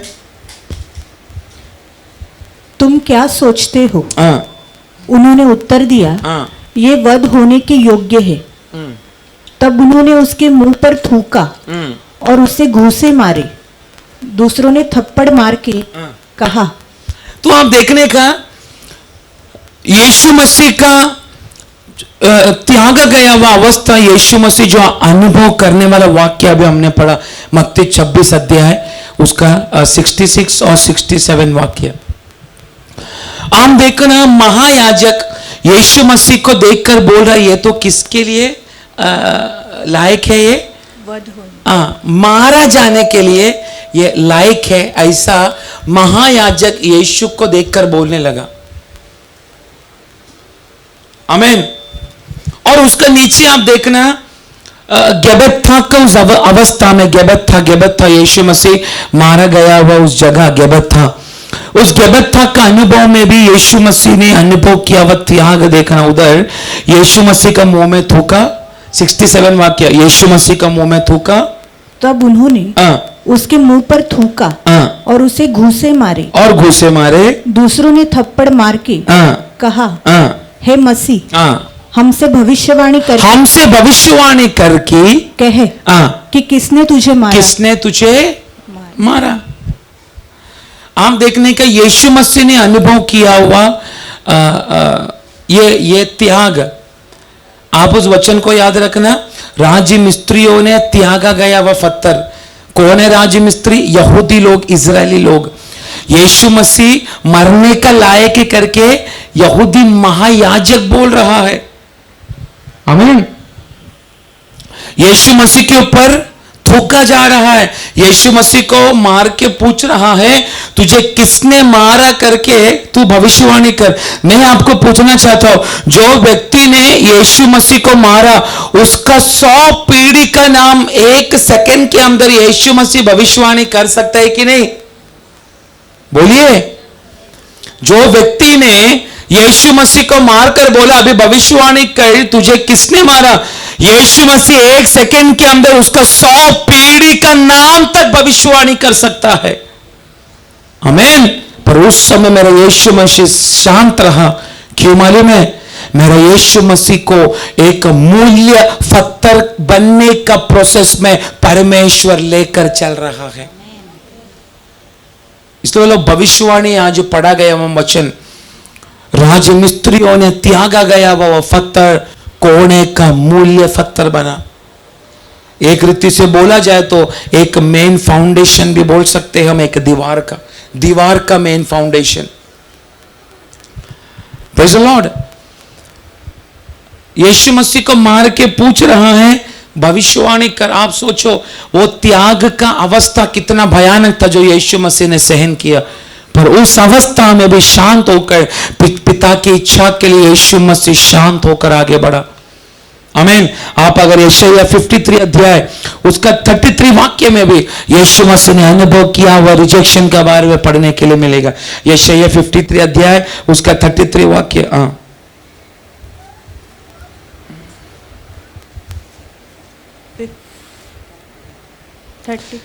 53 अध्याय उसका 33 बोल रहा, 3 वाक्य, तीसरा वाक्य। यशायाह 53 उसका तीसरा वाक्य। वो तुच्छ जाना जाता और मनुष्य का त्यागा हुआ था। वो दुखी पुरुष था, रोग से उसकी जान पहचान थी और लोग उससे मुंह फेर लेते थे। फिर से पढ़ो। वो तुच्छ जाना जाता। आप लोग ध्यान से सुनो, यीशु मसीह का त्याग का एक भविष्यवाणी है। हमने पढ़ा गया वह वचन यशायाह 53 का तीसरा वाक्य। वो तुच्छ जाना वो जाता, तुच्छ माना जाता है, मनुष्य का त्यागा हुआ, मनुष्य ने उसको त्याग दिया है। वो दुखी पुरुष था, वो दुख था, रोग से उसकी जान पहचान थी, रोगी बना, लोग उसे मुंह फेर लेते थे। वो तुच्छ जाना गया और हमने उसका मूल्य न जाना। आमीन। ये किसका बारे में बोला गया है? यीशु मसीह त्यागा गया, तुच्छ माना गया, रोगी बना, निंदित किया गया, हंसी का पात्र बना। पर आज मैं पूछना चाहता हूं, ये सब त्याग यीशु मसीह ने उस दिन सहन किया किसके लिए? जोर से। वो सुबोध भी इधर बैठने वाला कुछ लोगों को है नहीं। उसके बाद पहला पत्रस 2 अध्याय उसका 4 वाक्य जरा पढ़ो। पहला पत्रस 2 अध्याय उसका 4 वाक्य। उसके पास आकर जिसे मनुष्य ने तो निकम्मा ठहराया, पर उसके पास आकर जिसे मनुष्य ने तो निकम्मा ठहराया, परंतु परमेश्वर के निकट चुना हुआ और बहुमूल्य जीविता पत्थर है। कौन है? एक ने भी आमीन नहीं बोला। हाँ, अभी उपकार का हमें नहीं चाहिए, आमेन रख तेरे पास। किसका बारे में बोला गया? पढ़ा है क्या आपने? जरा पढ़ो, पहला पत्रस 2:4, फिर से ध्यान पूर्वक पढ़ो। हाँ, उसके पास आकर जिसे हाँ, मनुष्य ने तो निकम्मा ठहराया, परंतु परमेश्वर के निकट चुना हुआ बहुमूल्य और जीविता पत्थर है। कौन? हम आराधना करने वाला हमारा यीशु मसीह जीवन का पत्थर है, जिन्होंने राज मिस्त्रियों ने यीशु जैसा पत्थर को एक समय के लिए त्याग दिया। आज वो पत्थर, जीवन का पत्थर, बहुमूल्य पत्थर अपने कलीसिया और सभा के लिए कहलाया जाता है। आमीन। इसलिए मैं और आप, अगर आप परमेश्वर की योजना का निमित्त अगर त्यागा गया, वह रिजेक्टेड अगर हम महसूस कर रहे हैं, तो आज उस जीवित पत्थर कहलाने वाला यीशु मसीह का सानिध्य में जाकर हमें बैठना पड़ेगा। आमीन। आप देखने का बाइबल में अनेक परमेश्वर का श्रेष्ठ दास लोगों को एक रिजेक्शन का जीवन में अनुभव करना पड़ा। जोसेफ अपना भाई लोगों का द्वारा त्यागा गया। आमीन। हाँ कि नहीं? जोसेफ अपने भाई लोगों का द्वारा त्यागा गया, पर किसका निमित्त? परमेश्वर की योजना का निमित्त। आमीन। क्योंकि मेरा परमेश्वर एक काल में उसके ऊपर किया गया वह दर्शन को यहोवा परमेश्वर पूरा करना चाहता था।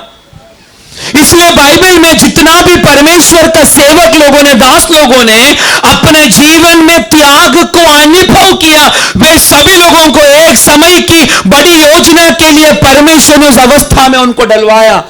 योसेफ भाई लोगों के द्वारा त्यागा गया, बिन मतलब का जेल में बंद रहा, गुलामी की अवस्था में पड़ा रहा, पर एक समय में यहोवा परमेश्वर ने मंत्री के रूप में उसको बाहर लेकर आया। मूसा अनेक बार फारो के द्वारा त्यागा गया, लेकिन यहोवा परमेश्वर एक बड़ी योजना के लिए बड़ा लीडर के रूप में यहोवा परमेश्वर ने मूसा को बाहर लेकर आया। परमेश्वर का दास, श्रेष्ठ दास, अभिषिक्त दास दावीद अपना पैदा किया हुआ बाप के द्वारा त्यागा गया, अपना सारा भाई लोगों के द्वारा त्यागा गया, उसका समूह के द्वारा त्यागा गया, पर त्यागा गया हुआ उसी दावीद को एक समय पर परमेश्वर ने राजा की उस योजना में परमेश्वर ने खड़ा किया। Praise the Lord. उसके बाद परमेश्वर का दास पौलुस कितना बार अलग अलग जगह में त्यागा गया, पर परमेश्वर का दास को परमेश्वर ने भयानक सेवा के लिए अनेक कलीसिया को पत्रिका लिख कर उनको परमेश्वर में स्थिर करने के लिए प्रभु ने उपयोग किया। आमीन। न्यायियों का किताब में पढ़ने वाला इफ्ताह के बारे में कभी सुना? इफ्ताह कौन है? इफ्ताह जिंदगी भर वेश्या पुत्र के रूप में कहलाकर पूरा समाज के द्वारा इफ्ताह त्यागा गया, अवस्था में वर्षों तक चलता गया। आमीन। किधर भी जाओ तो वेश्या का पुत्र, वेश्या का पुत्र, वेश्या का पुत्र इफ्ताह कहलाया, पर परमेश्वर के नजर में वो एक शूरवीर था इफ्ताह। मेरा बोलने का अर्थ क्या मालूम है? परमेश्वर ने एक बड़ी योजना के इधर बैठने वाला व्यक्तियों को अपनी सेवा के लिए अगर चुना है, तो हर काल में rejection you have to face, एक त्यागा गया अवस्था आपको सामना करना पड़ेगा। पर जिस दिन रिजेक्शन को आप अनुभव करेगा, उधर से आप डिवाइन सिलेक्शन आपके जीवन में अनुभव करेगा। डिवाइन सिलेक्शन बोलेगा तो स्वर्गीय चुनाहट। आमीन। हागार सारा अब्राहम का द्वारा त्यागा गया। आमीन। अपना बच्चा इस्माइल को लेकर प्यास का कारण मरुभूमि में भटकने का समय भी हर एक अब्राहम का द्वारा, सारा का द्वारा त्यागा गया हुआ अवस्था में हागार चल रही थी। पर मैं आपको पूछना चाहता हूं, त्यागा गया हुआ उस हागार को भी मरुभूमि में यहोवा परमेश्वर ने याद किया। तो इधर बैठने वाले विश्वासियों को मैं बोलना चाहता हूं, तेरा परमेश्वर तुझे कैसा भूल सकता है रे। आमीन।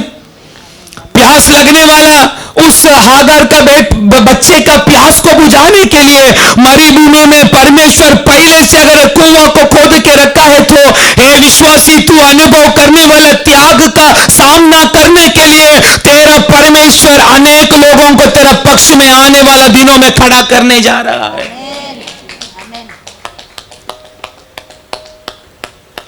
Praise the Lord.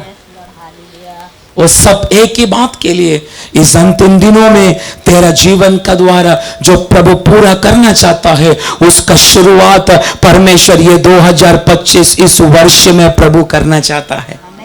एक मैं बात बोलूं, ये अप्रैल महीना बोलेगा तो फाइनेंशियल ईयर का एक नया शुरुआत है। अप्रैल,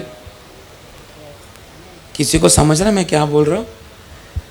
फाइनेंशियल क्या बोलेंगे उसको हिंदी में? आर्थिक, हाँ समझो, आपको जो समझना है वो नहीं मिल रहा मुंह में क्या करे। आप देखने का एक फाइनेंशियल ईयर बोलेगा तो मार्च 31 को क्या हो जाता है? खत्म हो जाता है। उसके बाद नया साल अप्रैल 1 तारीख से शुरू होता है, उसको फाइनेंशियल ईयर बोलते हैं। अभी हिंदी में उसको कैसा ट्रांसलेट करो मालूम नहीं।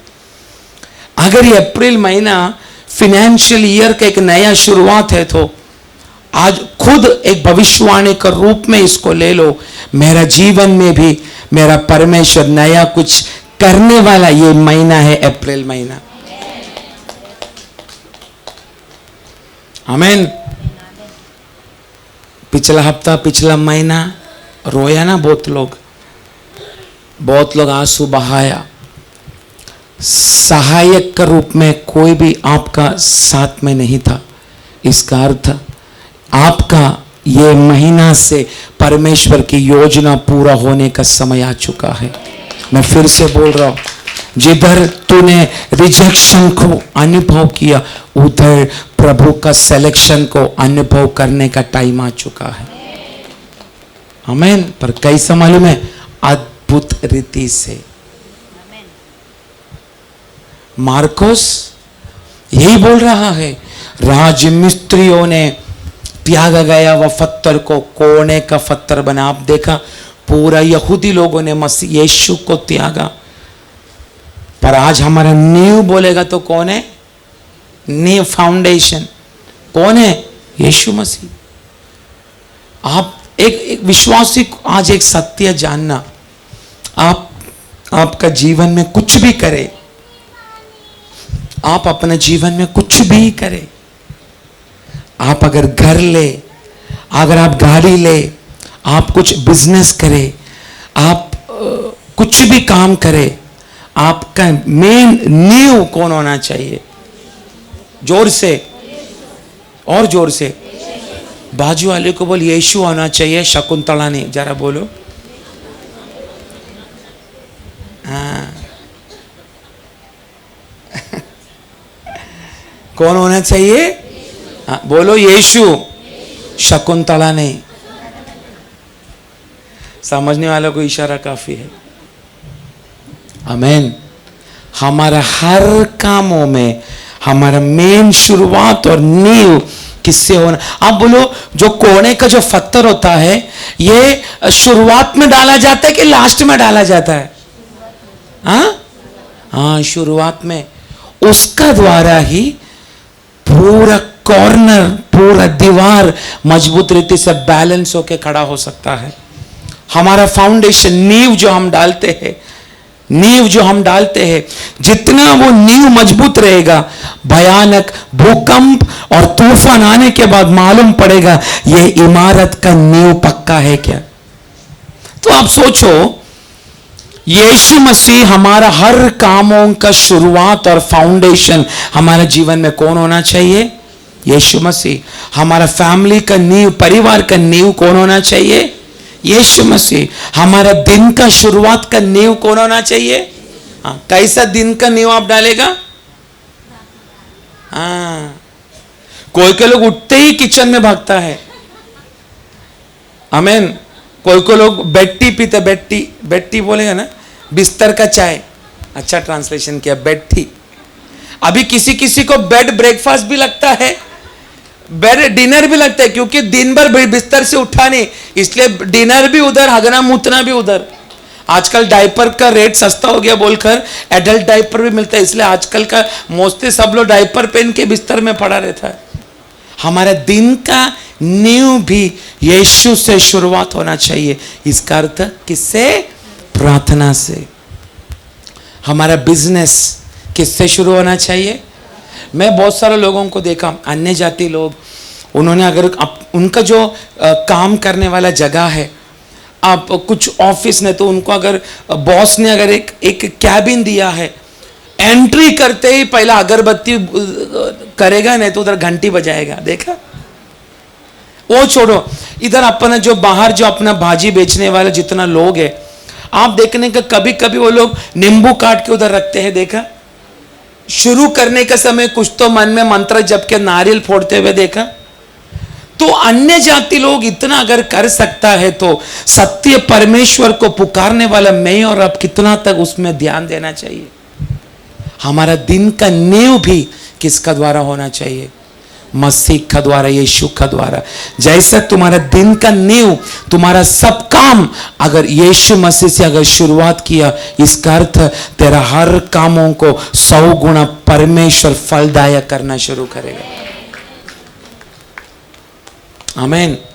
मार्कोस बोलता है 12वां वाक्य, यहोवा परमेश्वर ही करेगा। कैसा करेगा? अद्भुत रीति से करेगा।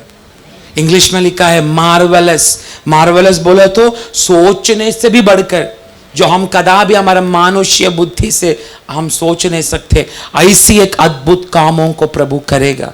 कब करेगा? जब त्याग अनुभव करने के बाद भी हम परमेश्वर का पास चिपक के पड़ा है तभी।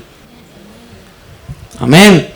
इसलिए आने वाले दिनों में और भी त्यागने वाला एक अनुभव आपका परिवार में आपको अनुभव होगा। पर समझना, परमेश्वर का योजना पूरा होने का शुरुआत तेरे और मेरे जीवन में हो चुका है। आमीन। इसलिए आप लोग इन दिनों में प्रार्थना पूर्वक आज सुनाया हुआ वचन को बार बार अपना घर में भी पढ़ के सुन के परमेश्वर को बोल, मेरा जीवन का शुरुआत, मेरा हर बातों का शुरुआत में मेन नींव केवल यीशु मसीह का द्वारा ही होने दे। अगर ऐसा समर्पण के साथ विश्वासी लोग अगर इन दिनों में चलने के लिए मन लगाया, तो आने वाले दिनों में मेरा और आपका जैसा आशीषित व्यक्ति इस दुनिया में कोई नहीं होगा। आमीन। आमीन। Praise the Lord. इस वचन से परमेश्वर मुझे और आपको आशीष करे। आमीन। Praise the Lord. हालेलुया। परमेश्वर का महिमा हो। हम परमेश्वर का वचन सुन रहे थे। आमीन। Praise the Lord. Yeshu Masih का विषय में हरेक बातों में जो लिखा गया है, पहले से लिखा गया है, उस लिखा गया बातें ही यीशु मसीह के जीवन में पूरा हुआ। भाई चलो, चाहे त्यागाओ बात हो, जन्म से लेकर जिंदगी और मरण, यीशु मसीह की हर एक बातें लिखा गया है। लिखा गया बात अगर पूरा होना है, तो ये बात सब कुछ बातों में कंट्रोल करने वाला बात कौन है? परमेश्वर है। Praise the Lord. परंतु आप सोचने का, हमारी जिंदगी में भी लिखा गया बात है, ये बात हम नहीं समझ रहे। Praise the Lord. जो कुछ यीशु मसीह के बारे में लिखा गया है, ये सारी बातें हमारे विषय में भी लिखा गया है। Praise the Lord. इसलिए वही बात वास्तव में पूरा होगा। मनुष्य की कोई भी बाहर आने की कोई भी बातें अचानक नहीं हुआ। ये बात कब पता चलता मालूम है? आपका पूर्व जिंदगी अगर एक भविष्यवक्ता के सिर में हाथ रखे जब आपको बोलेगा, तभी आपको पता चलता है आपके ये विषय में भी हमें स्वर्ग में लिखा रखा है, जन्म से लेकर आपका अंत तक। प्रेज़ द लॉर्ड, उसमें कोई संदेह नहीं। यीशु मसीह को दिखाने के लिए व्यक्ति उठेगा, ये लिखा कि नहीं? ओके, ये परमेश्वर है क्या वो मनुष्य है? यहूदा कौन है? लिखा है उनके बारे में। आमीन, प्रेज़ द लॉर्ड। उसकी बात, एक जादी राजा यरूशलेम मंदिर बनाने के लिए परमेश्वर को नियुक्त किया करके उनकी माता पिता जन्म लेने से 150 वर्ष से पहले लिखा है। उसका नाम तक लिखा, कोरेश। कोरेश करके BC 575 में यशायाह कोरेश के विषय में भविष्यवाणी करने का समय वास्तव में ना कोरेश जिंदा रह जन्म लिया, ना उसकी माता पिता जन्म लिया। आमीन। तो हर एक बात लिखा गया है, हर एक बात वही पूरा होगा। हमें रिजेक्शन करेगा, हमें सिलेक्शन करेगा, ये सारी बातें भी लिखा है। जोसेफ को वास्तव में अपना भाई लोग रिजेक्ट करेगा, लिखा था। इसलिए सपना का द्वारा परमेश्वर ने उनको बताया। Praise the Lord. इसलिए हमारी जिंदगी सब कुछ वास्तव में हम नहीं जानते वो बात, पर परमेश्वर जानते। हम नहीं जानते पर परमेश्वर जानते। इसलिए प्रवेश मसीह के त्यागावत्ता भी लिखा गया है। ऐसा है, भविष्यवक्ता ने वो बातों को प्रकट किया, वो लिखा गया है।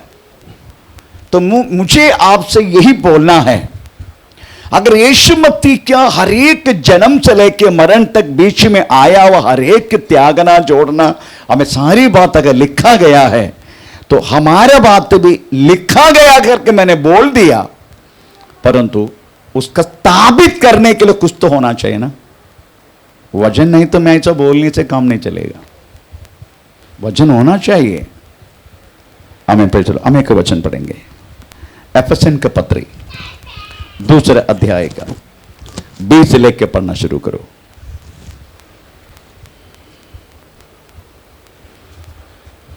और प्रेरितों हाँ, और भविष्यवक्ताओं की नींव पर, हाँ, जिसके कोने का पत्थर हाँ, मसीह यीशु स्वयं ही है, हाँ, बनाए गए हो, हाँ, जिसमें सारी रचना हाँ, एक साथ मिलकर हाँ, प्रभु में हाँ, एक पवित्र मंदिर बन जाती है, हाँ, जिसमें तुम भी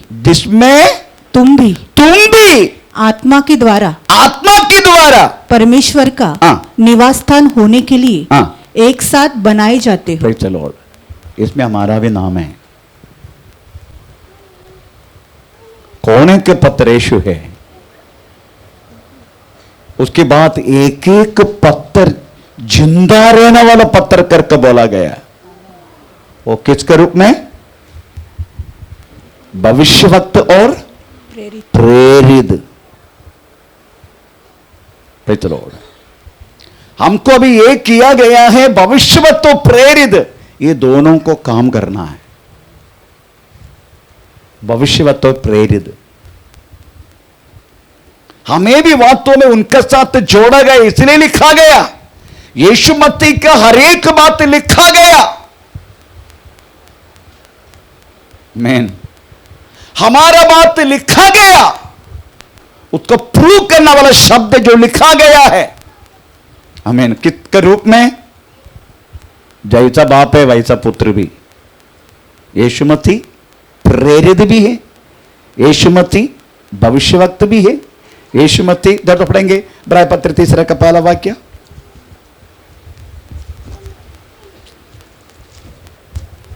इसलिए भाइयों तुम जो स्वर्गीय बुलाहट में स्वर्गीय बुलाहट में भागी हो उस प्रेरित और महायाजक यीशु पर जिसे हम अंगीकार करते हैं ध्यान करो। मैन बाप का सेम स्वभाव, बाप का सेम काम, बाप का जैसा, बाप का जो है इस तरीका से पुत्र भी इधर पुत्री बैठे हैं, परंतु परमेश्वर पुत्र बोला गया क्योंकि पुत्र से वास्तव में पुत्री पैदा हुआ, इसलिए है ना। नहीं, हवा पैदा आदम से हुआ ना, हाँ, इसलिए पुत्र बोला गया है। हम भी लिखा गया है हर बातों में, इसलिए हमें भी वास्तव में त्याग सब कुछ होगा। यह भी लिखा गया है, हमको त्यागा करके लिखा गया है। पढ़ेंगे थोड़ा, कम से कम लोगों का आश्वास मिले। ओके, लिखो और पढ़ो। मत्ती सुसमाचार 10 अध्याय का हमें 16 से लंबा वाक्य है, 40 तक है। जर्र करके पढ़ो, तब तक चाय तैयार हो जाएगा। 16 से 16 से देखो मैं तुम्हें भेड़ों के समान भेड़ियों के बीच में भेजता हूँ। इसलिए सांपों के समान बुद्धिमान, सांप के समान बुद्धिमान और कबूतरों के समान भोले बनो, परंतु लोगों से सावधान रहो। लोगों से, शैतान से नहीं। ओ मैडम, आमीन, लोगों से, शैतान से नहीं। शैतान विचार है, और शैतान को हम बोलेंगे ए चल जा, हो जाएगा। पर मनुष्य से क्यों जाने का है? अगर नहीं देते तो क्या करेगा? ठीक है जाता हूं, फिर भी आके खड़ा हो जा। मनुष्य ही है, हमको बदर शैतान से नहीं। आपको मालूम गया हफ्ता वेस्ट बंगाल में हमारे एक दाद का घर को लोगों ने घेर कर उनको पति पत्नी बच्चे को बाहर जाने नहीं दिया, सुबह तक घेर के रखा।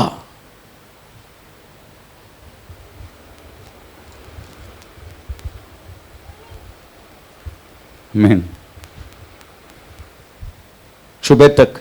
फिर मैंने इनको फोन करके बोला सुबह होके निकलो, सुबह तुमको कुछ नहीं करेगा, जाओ दूसरे के घर में जाकर रहो।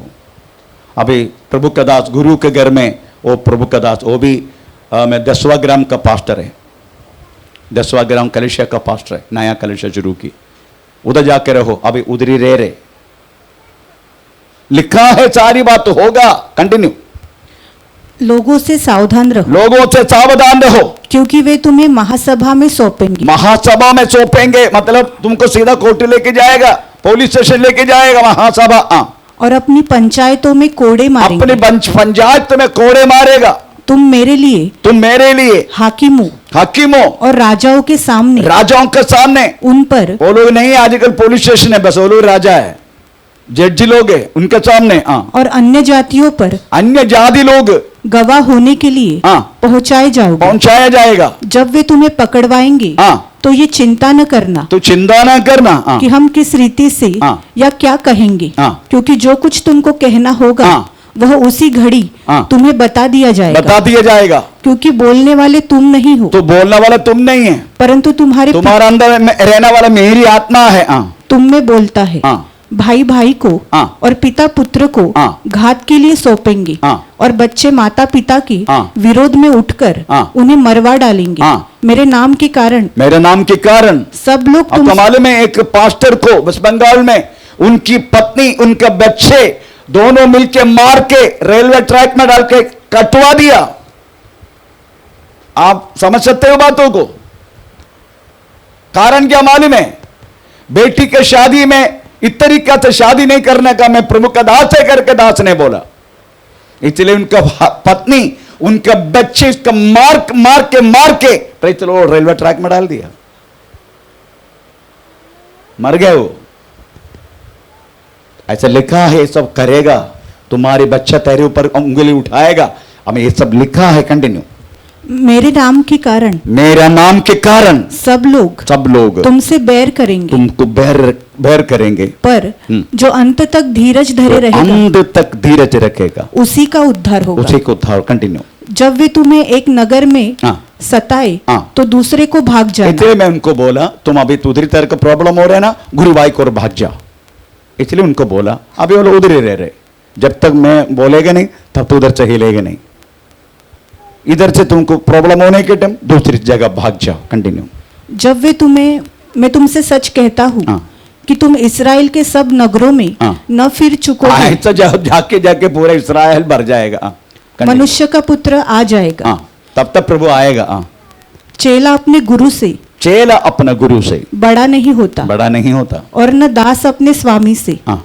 चेले का गुरु के हाँ। और दास का स्वामी के बराबर होना ही हाँ। बहुत है। बहुत है। जब उन्होंने घर के स्वामी को हाँ। शैतान कहा, हाँ। तो उसके घर वालों को हाँ। क्या कुछ न कहेगा। तो घर का स्वामी बोले थे यीशु मसीह को, अगर उनको शैतान कहा तो घर का, घर वालों को घर वालों को मतलब हमको क्या कुछ न कहेगा। क्या कुछ नहीं कहेगा। हमको क्या क्या सुनना पड़ता है आजकल। कंटिन्यू। इसलिए हाँ। मनुष्य से मत डरना, हाँ, मनुष्य से मत डरना, उसे सावधान रहने का, मत डरना नहीं। हाँ। क्योंकि हाँ। कुछ ढाका नहीं हाँ। जो खोला न जाएगा, और न कुछ छिपा है हाँ। जो जाना न जाएगा। हाँ। जो मैं तुमसे अंधियारे में कहता हूँ, हाँ। उसे तुम उजियाले में कहो, हाँ। और जो कानों कान सुनते हो उसे छत पर से प्रचार करो। हाँ। जो शरीर को घात करते हैं हाँ। पर आत्मा को घात नहीं कर सकते, हाँ। उनसे मत डरना, पर उसी से डरो हाँ। जो आत्मा और शरीर हाँ। दोनों को नरक में नष्ट कर सकता है। हाँ। क्या पैसे में हाँ। 2 गौरैया नहीं बिकती, हाँ। तो भी तुम्हारे पिता की इच्छा के बिना हाँ। उनमें से एक भी भूमि पर नहीं गिर सकती। तुम्हारे सिर के बाल भी हाँ। सब गिने हुए हैं। हाँ। इसलिए हाँ। डरो नहीं, डर नहीं। तुम बहुत गौराइयों से बढ़कर हो। जो कोई मनुष्य के सामने मुझे मान लेगा, हाँ। उसे मैं भी अपने स्वर्गीय पिता के सामने मान लूंगा। पर जो कोई मनुष्य के सामने मेरा इनकार करेगा, उसे मैं भी अपने स्वर्गीय पिता के सामने इनकार करूंगा। ये न समझो कि मैं पृथ्वी पर मिलाप करने आया हूँ। मैं मिलाप करने नहीं, पर तलवार चलाने आया हूँ। मैं तो आया हूँ कि मनुष्य को उसके पिता से, और बेटी को उसके माँ से, और बहू को उसकी सास से अलग कर दूं। मनुष्य के बैरी उसके घरी के लोग होंगे। मनुष्य का बैरी उसके घरी के लोग हैं। Praise the Lord. तो आप समझने का, आपके घर वाले को आप समझ रहे कि आप बहुत मेरा डियर एंड नियर है। ये डियर एंड नियर है वो सच्ची बात है, मगर यीशु को ग्रहण करके देखो, आपका वास्तव में शत्रु ये डियर एंड नियर कहना वाला ही होगा। प्रेज़ शत्रु, मेरा शत्रु, प्रेज़ द लॉर्ड, सबसे पहले मेरे ऊपर उंगली उठा व्यक्ति मेरा पत्नी के घर वाला है। आमेन। Praise the Lord. तो मेरा कहने की मतलब है, आमेन, ये सब होगा करके लिख चुका है, हमारा हर एक बात लिख चुका है। Praise the Lord. अगर लिखा वो बात अगर पूरा ही हो रहे, आमेन। Praise the Lord. परंतु इतना मैं आपको विश्वास दिलाना चाहता हूं, आप परमेश्वर को किसी हालत में भी त्यागने के लिए मन मत लगाना। जितना हो सके आप परमेश्वर को वचन को पूरा करना, आपको समय को त्यागना नहीं। आमीन। Praise the Lord. हालेलुया। प्रभु ने हमको समय दिया, वो त्यागना नहीं। आपको मालूम है बहुत सारे लोग वास्तव में प्रवेश, आपको मैं एक बात सवाल पूछना चाहता हूं,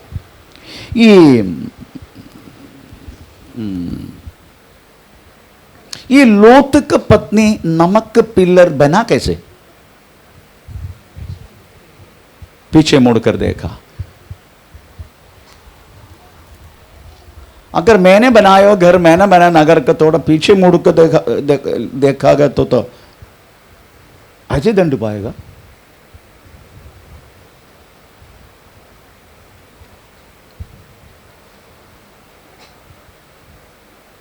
अच्छा दंड पा सकते क्या? अच्छा दंड कैसे देगा प्रभु?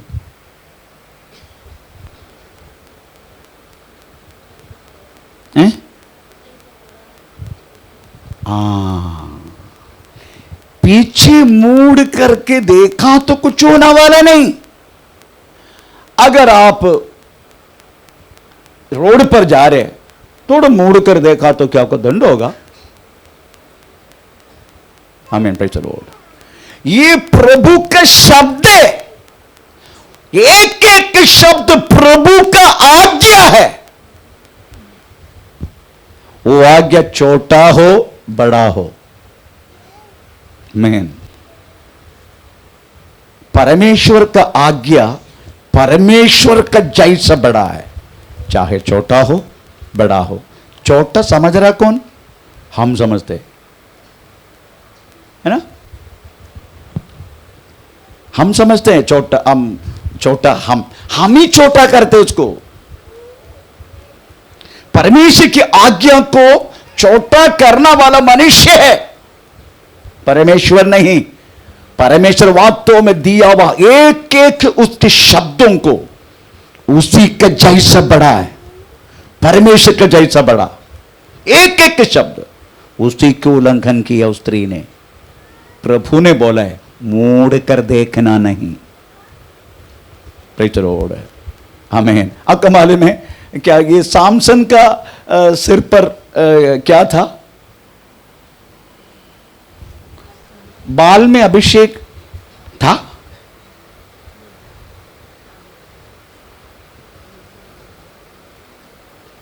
आप सोचने का,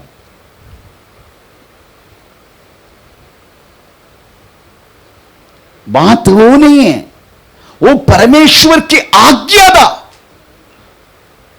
प्रभु का आज्ञा पालन करने का हर एक बातों में प्रभु का सानिध्य रहता है, प्रभु का अभिषेक रहता है, सानिध्य रहता है। प्रभु का बात यही था, आज्ञा तू नासिर है, तू दाखमधु नहीं पीने का, और तुम्हारा बाल काटना नहीं, ये सब लिखा बोला गया है। तुम नासिर है, परमेश्वर के लिए व्रतस्थ। आमीन, प्रेज़ द लॉर्ड। उस शब्दों में सब कुछ है। आमीन, प्रेज़ द लॉर्ड। इसलिए प्रभु की आज्ञा छोटा हो बड़ा हो, पर परमेश्वर का जैसा बड़ा है। छोटा करने वाला हमें दशांश दिए तो क्या होगा? कुछ होगा? हम छोटा किए इसको। सभा एक संडे नहीं गया तो क्या होगा?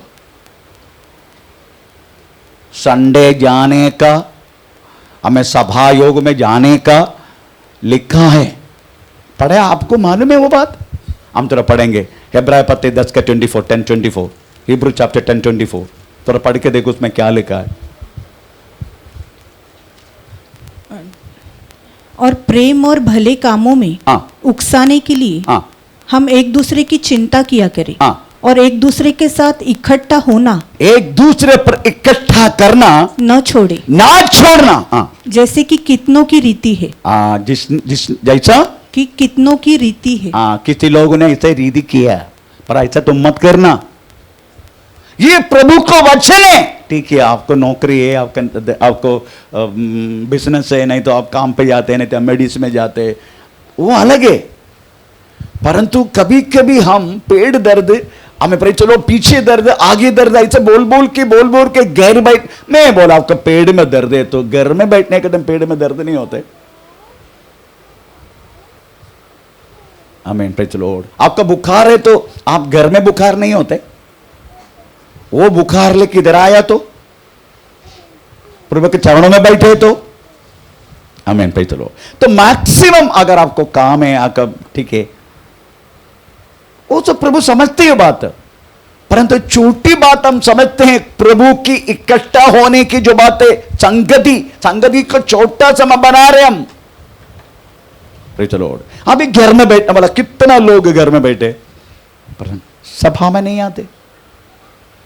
Praise the Lord. तो मेरा कहने की मतलब है एक एक आज्ञा छोटा हो बड़ा हो, परमेश्वर ने बोला है, परमेश्वर का जैसा बड़ा है वो आज्ञा भी, वो बात तो भूलो मत, उस आज्ञा को पालन करना। प्रेज़ स्तोत्र। इसलिए आप स्वयं होके परमेश्वर को त्यागने के लिए कोशिश मत करना। स्वयं होके आप कैसे त्यागते मालूम है? कुछ पाप का द्वारा, वचन के विरुद्ध काम करने के द्वारा हमें प्रेरित हम परमेश्वर का त्यागने की बात हमारे जीवन में हो जाते। ऐसा कभी मत करना। हाँ, थोड़ा सा कुछ कहीं गया वो अलग बात है, पर जानबूझ के हमें प्रेरित आप परमेश्वर के संगति को छोड़ के बैठने के लिए हमें मत लगाना। जितना हो सके प्रभु को वचन पालन करना। ऐसा है तो आप समझने का आप बनाया जाएगा, हमें प्रेरित और भविष्य वक्तों का हमें प्रजा द्वारा अब बनाया जाएगा, क्योंकि उसके लिए प्रभु ने बोला कि आपको पहले से लिख रखा है, इस तरीका से तेरी बुलाहट है, इस तरीके तेरी काम है करके। इसका बीच में आपको जो जरूरत है, बिजनेस है, घर है, गाड़ी है, घोड़ा है, बंगला है, जो है वो मिलते रहेगा, पर आपका काम है ये मेन काम आपको बुलाई इस बातों के लिए, आपके लिए नहीं, ये दुनिया का हर एक इंसान के विषय में प्रभु की योजना यही है। ये लिख चुका है कि प्रभु के चरणों में आने के टाइम ये सब पैदा होने के लिए मौका मिलते हैं। आइए हम अपना को प्रभु के हाथ में समर्पण करें। ओ धन्यवाद।